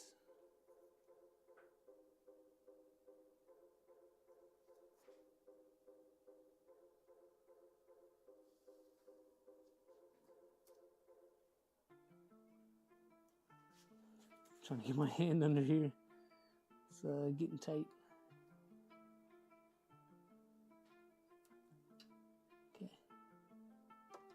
Sweet, done. I can rip off the extra, and we still got quite a bit left on that spool. But we've got 3 others for the rest of the frame, so should be enough to do kind of the front, and then the other 3 you have, you know, 1 for each side. So realistically, if I wanted to come across and do a second row here and a second row here, I could do that and not have a problem with supply. All right, that's that. And so next, I think we install the panel. Yeah, we're kind of ready to go. Panel's there, prepped, ready to go. Let's put that on, and we use the M6x12s. Yeah, M6x12s and a washer, and screw it on with way too many screws. And then it has us put the enclosure panel on, which I don't know that we're going to do that. I think I'm going to call the stream after we get this back panel on. So if there are other questions or anything like that, let's go ahead and address those while we have the time. I know folks are lurking and that sort of thing. So thanks for hanging out. And if you want to throw one more thing in the chat, we've got about 10 minutes or so left. Just trying to find our washers here. There we go.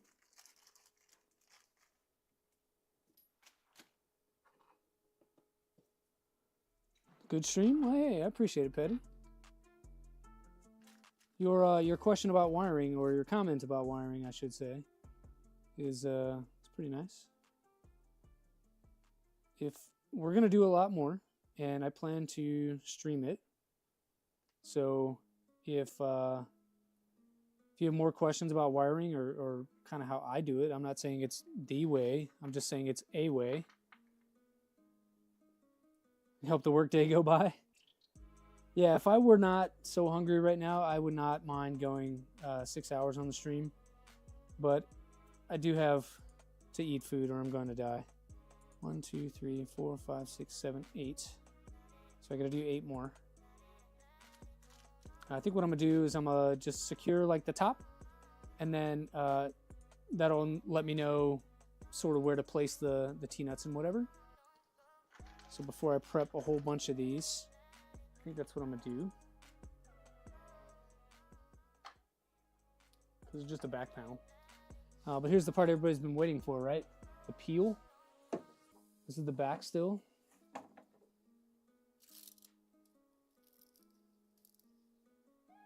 Oh, it's so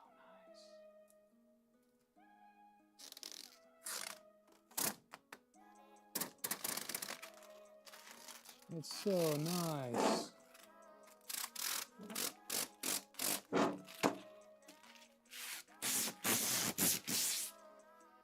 All right. The other side, I was told is glossy. Yeah, so it is. It's definitely glossy on the inside. Try not to fingerprint the crap out of it. But we can come back through and clean. I need to dust the frame anyway. It's been sitting out here a couple weeks in the garage.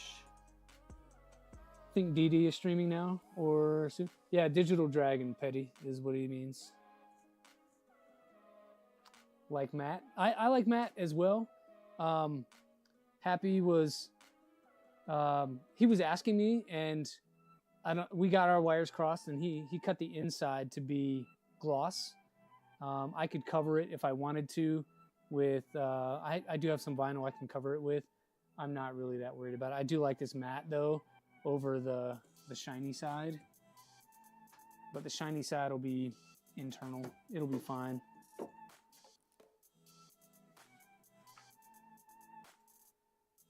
Yeah, what's Digital Dragon doing? I know that he was working on what was it? His all-wheel drive Trident or something, I think. So there we go. We'll just hold that one in there. And I'll put one at the bottom, sort of to hold that kind of in place. This is where I'm using my tweezers to move the T-nut.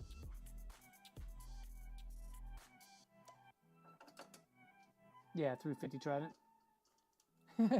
Digital Dragon, never mind. What's wrong with Digital Dragon? I like Digital Dragon. I always catch his stuff on replay. I'm not a Twitcher. I find Twitch hard to consume. So he usually will upload his stuff on YouTube afterwards, and that's normally where I catch it. I will pop in and show some love on the Twitch, but I'm not a Twitcher.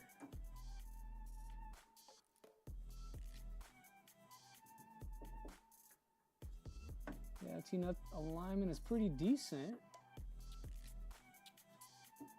I'm worried about these ones up here in the top corners because I was a dum-dum and put them backwards, sort of.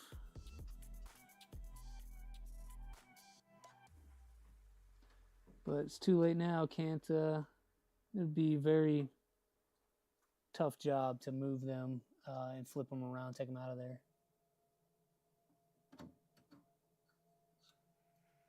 Okay, so I think we have them all aligned. You do like Digital Dragon's good people? I love his streams, very laid back. Yeah. Digital Dragon has been streaming for a while. I think it comes with practice, you know? The more you do this stuff, the easier it becomes.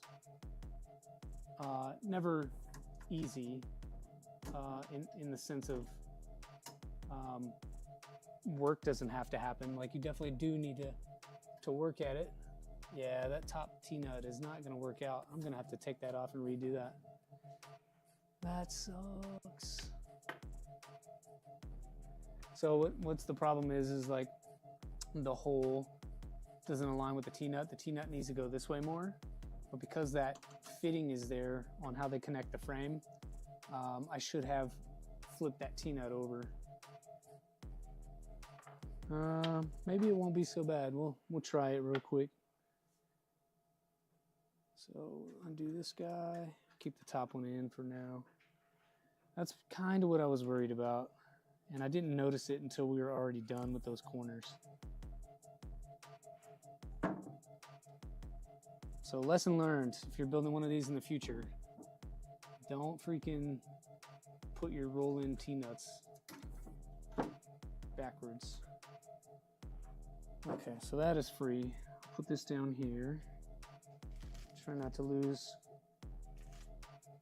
concept of where the orientation is. I'll try to pull these out. They're usually a pain in the butt.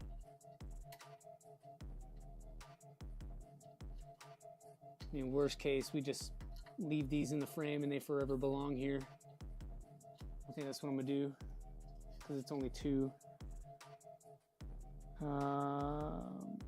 Actually, it's 4 because the bottom is the same way. So I'm just gonna leave these in the frame. Just slide them to the center like that and leave them there. Yep, and we'll put 4 new ones in. Sucks, but I'm not gonna fight with these things. Should be enough T-nuts for everybody. So really, instead of going this way, I should go that way. And that'll give you the clearance you need to fit through the mantle. Yeah, those are really tight. So trying to get it back out of there, like this side rail would have been fine. They just, you know, they can just slide up and out. But in here, they're trapped.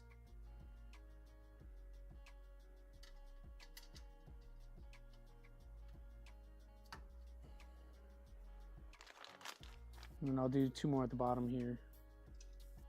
And get this show on the road.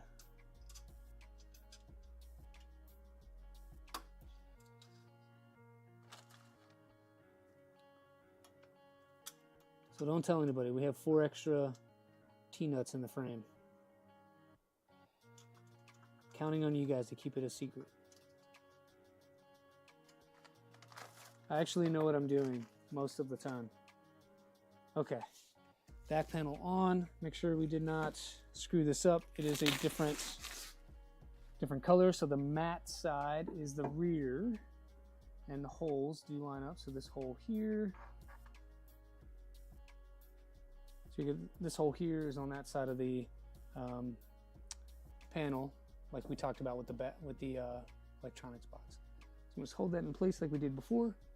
Put the nut in the top to hold it. And that just sort of keeps it where I need it to be.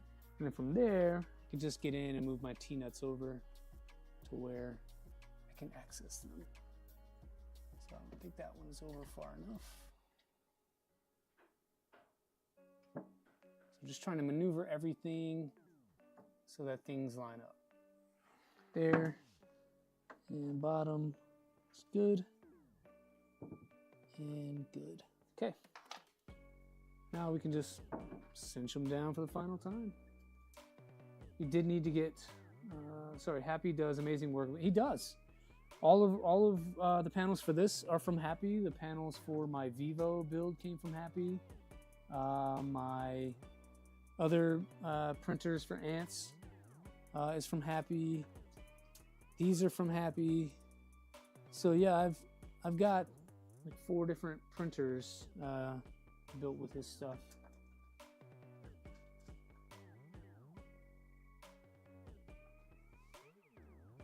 You need to get the ones he did for you on the Pandora's box.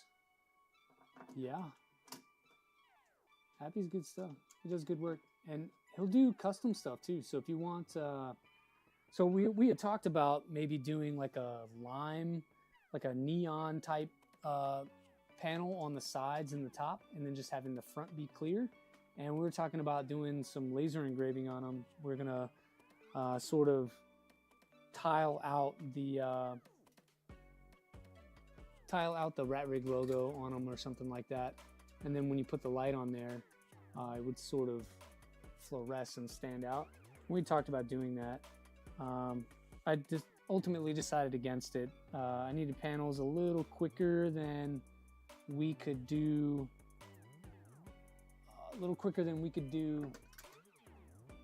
for the stream.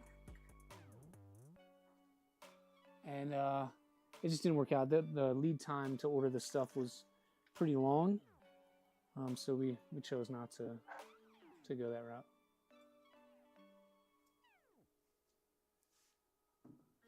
So there's supposed to be a T-nut there, and I forgot. Really? Come on. There's supposed to be a T-nut right there. Is that what we're doing? That's gonna bother me if I don't do it, but I have to take out all of these. I don't remember seeing that one. Wonder if I can bend it up enough to sort of get it in there without breaking the panel. I'm going to try. I think you might have 2 extra nuts. I do. That's because I put them in an orientation that I cannot access. They don't move over far enough based on how the frame is put together. There are fittings in the frame that pull things tight. And because I put them in backwards, and they're very hard to get out, I chose to leave them there rather than fight with them to get them out. But good eye. So at the top and the bottom, actually, there are extra T-nuts in the frame. They belong to the world now, Dan.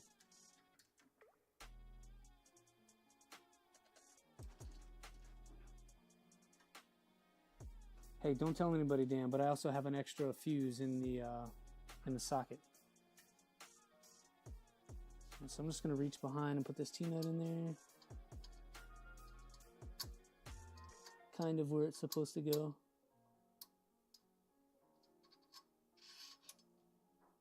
I'm going to have to take this off. I'm scared of bending it or damaging it in some way.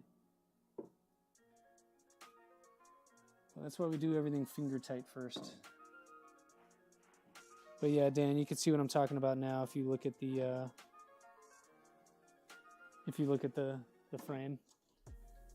So these fittings here kind of get in the way, so I had to orient the T-nuts correctly and need the hole towards the fitting. I had it the other way around because I wasn't paying attention to what I was doing, and I didn't think that it would cause a problem, and it did. So that's that. Okay, so it's just the one T-nut though. So let's see, is that in the right spot? Not even close. Not even close. So let's eyeball this to come down about there. Oh, too far.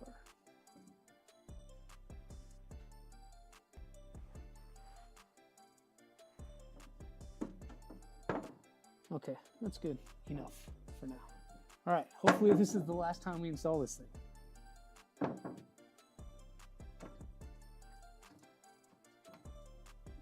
It's funny, like when I'm out here, it seems like everybody wants to call me. It's been getting not just one, but like several phone calls since we've been streaming today. It's funny, like no one ever really calls me until I'm out here, and then everybody wants to call me. So let's move you down just a touch. Yeah, I'm seeing these 2 holes here. I think that's for the backpack though. So you get the 4 holes here, and so from the front to the back, that's how we're going to mount the electronics box. If we did not have a back panel, you would use some brackets, some printable brackets, to attach it to that cross beam that goes across here. And that's how it goes. The holes here and here allow you access to those fittings. So RatRig has you run a procedure to see how square your frame is. And if it's really kind of out of whack, they'll have you come in and loosen the Y axis extrusions and sort of tap them up or down to be able to square that frame up. And so they leave access so you can get those without having to take your panel off. I thought that was pretty neat. Other printers probably have to take the whole panel off because there's not access. What is going on? Oh, it's too low. It's too low by like a millimeter or two. So there's some slop in these holes, right? Like you should be able to get in there and get what you need. And then let's see, this one. We need what, 3, 4 more? That one is just not wanting to go. That would be like a really terrible thing right now. Like if you had a bad T-nut and it just would not go in.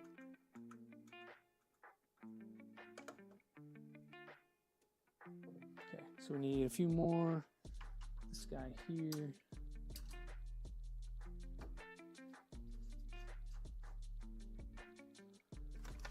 And I'll make a couple more of these nuts and bolts. These things are so dirty though. Look at these hands. Like just from working on this crap.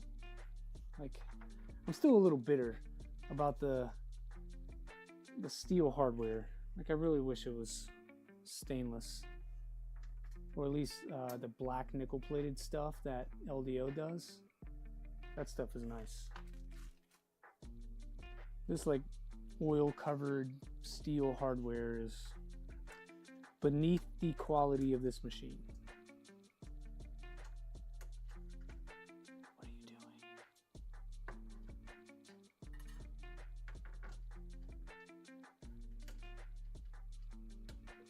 Are you? Yeah, so it's like it'll thread in a little bit, and then there are certain tight spots in the panel that'll not want to go. I'm not cranking down on these. I'm just going like finger tight on them. I don't know that you need to. Things should be fine. Going finger tight. You don't need to crank them down flat. Now, if they're vibrating, that's a little bit different. You can adjust tension, but I'd rather be a little loose. I don't want to create divots in the panel. This is ACM, so it's already going to mark anyway, considering the fact that there's washers on here against the painted part. But you could dent it as well. So we just need the 2 more.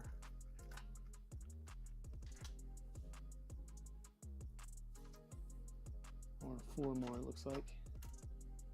It's a lot of hardware to hold this panel on. This is what I was talking about. I don't mind screwing the back panel on, especially since we're going to have that electronics box attached to it. It should be sturdy. I would not really want to use plastic mounts on this, like we do for other builds. But I think for the side panels and stuff, I wouldn't mind using printed parts.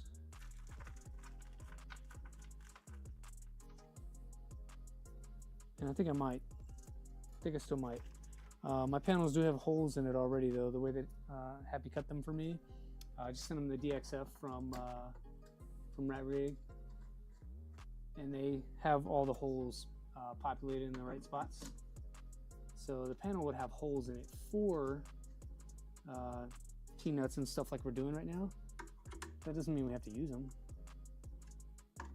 I think we could use some quick release clips for 3030.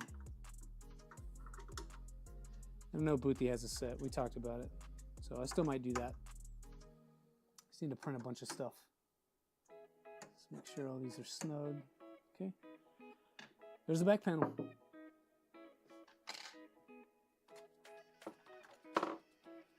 And folks, I think that's what we're going to call it. I think that's what we're going to call it for today. So I appreciate you guys hanging out. We did damn near 4 hours today. It's about an hour more than normal, but we made some significant progress. We got the entire electronics box built. It still needs wiring, and I'll save that for you all so we can go through it for folks that might want to see what that looks like. Think it up petty. And so we'll go through some of that, tell you how I do it. Doesn't mean it's the right way, I'll just tell you how I do it. And then I need to print some parts for the back panel, so we'll do that. And then you need to swap out some parts and then run the last belt that we need on the inside. So I'll do that later this afternoon or maybe tomorrow. We are going to stream on Sunday, normal time, 07:15 Pacific time and 10:15 Eastern. So we'll give the update on where we are at the build, what I've done, and what we're going to do. So I imagine we'll finish out this portion here with the electronics and probably some wiring on that. So I'll make sure to save that for part 7 here soon. But you guys enjoy the rest of the week. Thanks for hanging out with me on Hump Day. I'll see you on Sunday. Please come out and support the stream. And if you haven't already, like, subscribe, do the things. Definitely helps the channel grow and folks to find us. So thanks all 12 of you for being here. We'll see you in just a few days, and I will definitely check my messages. Thanks, man. We'll see y'all.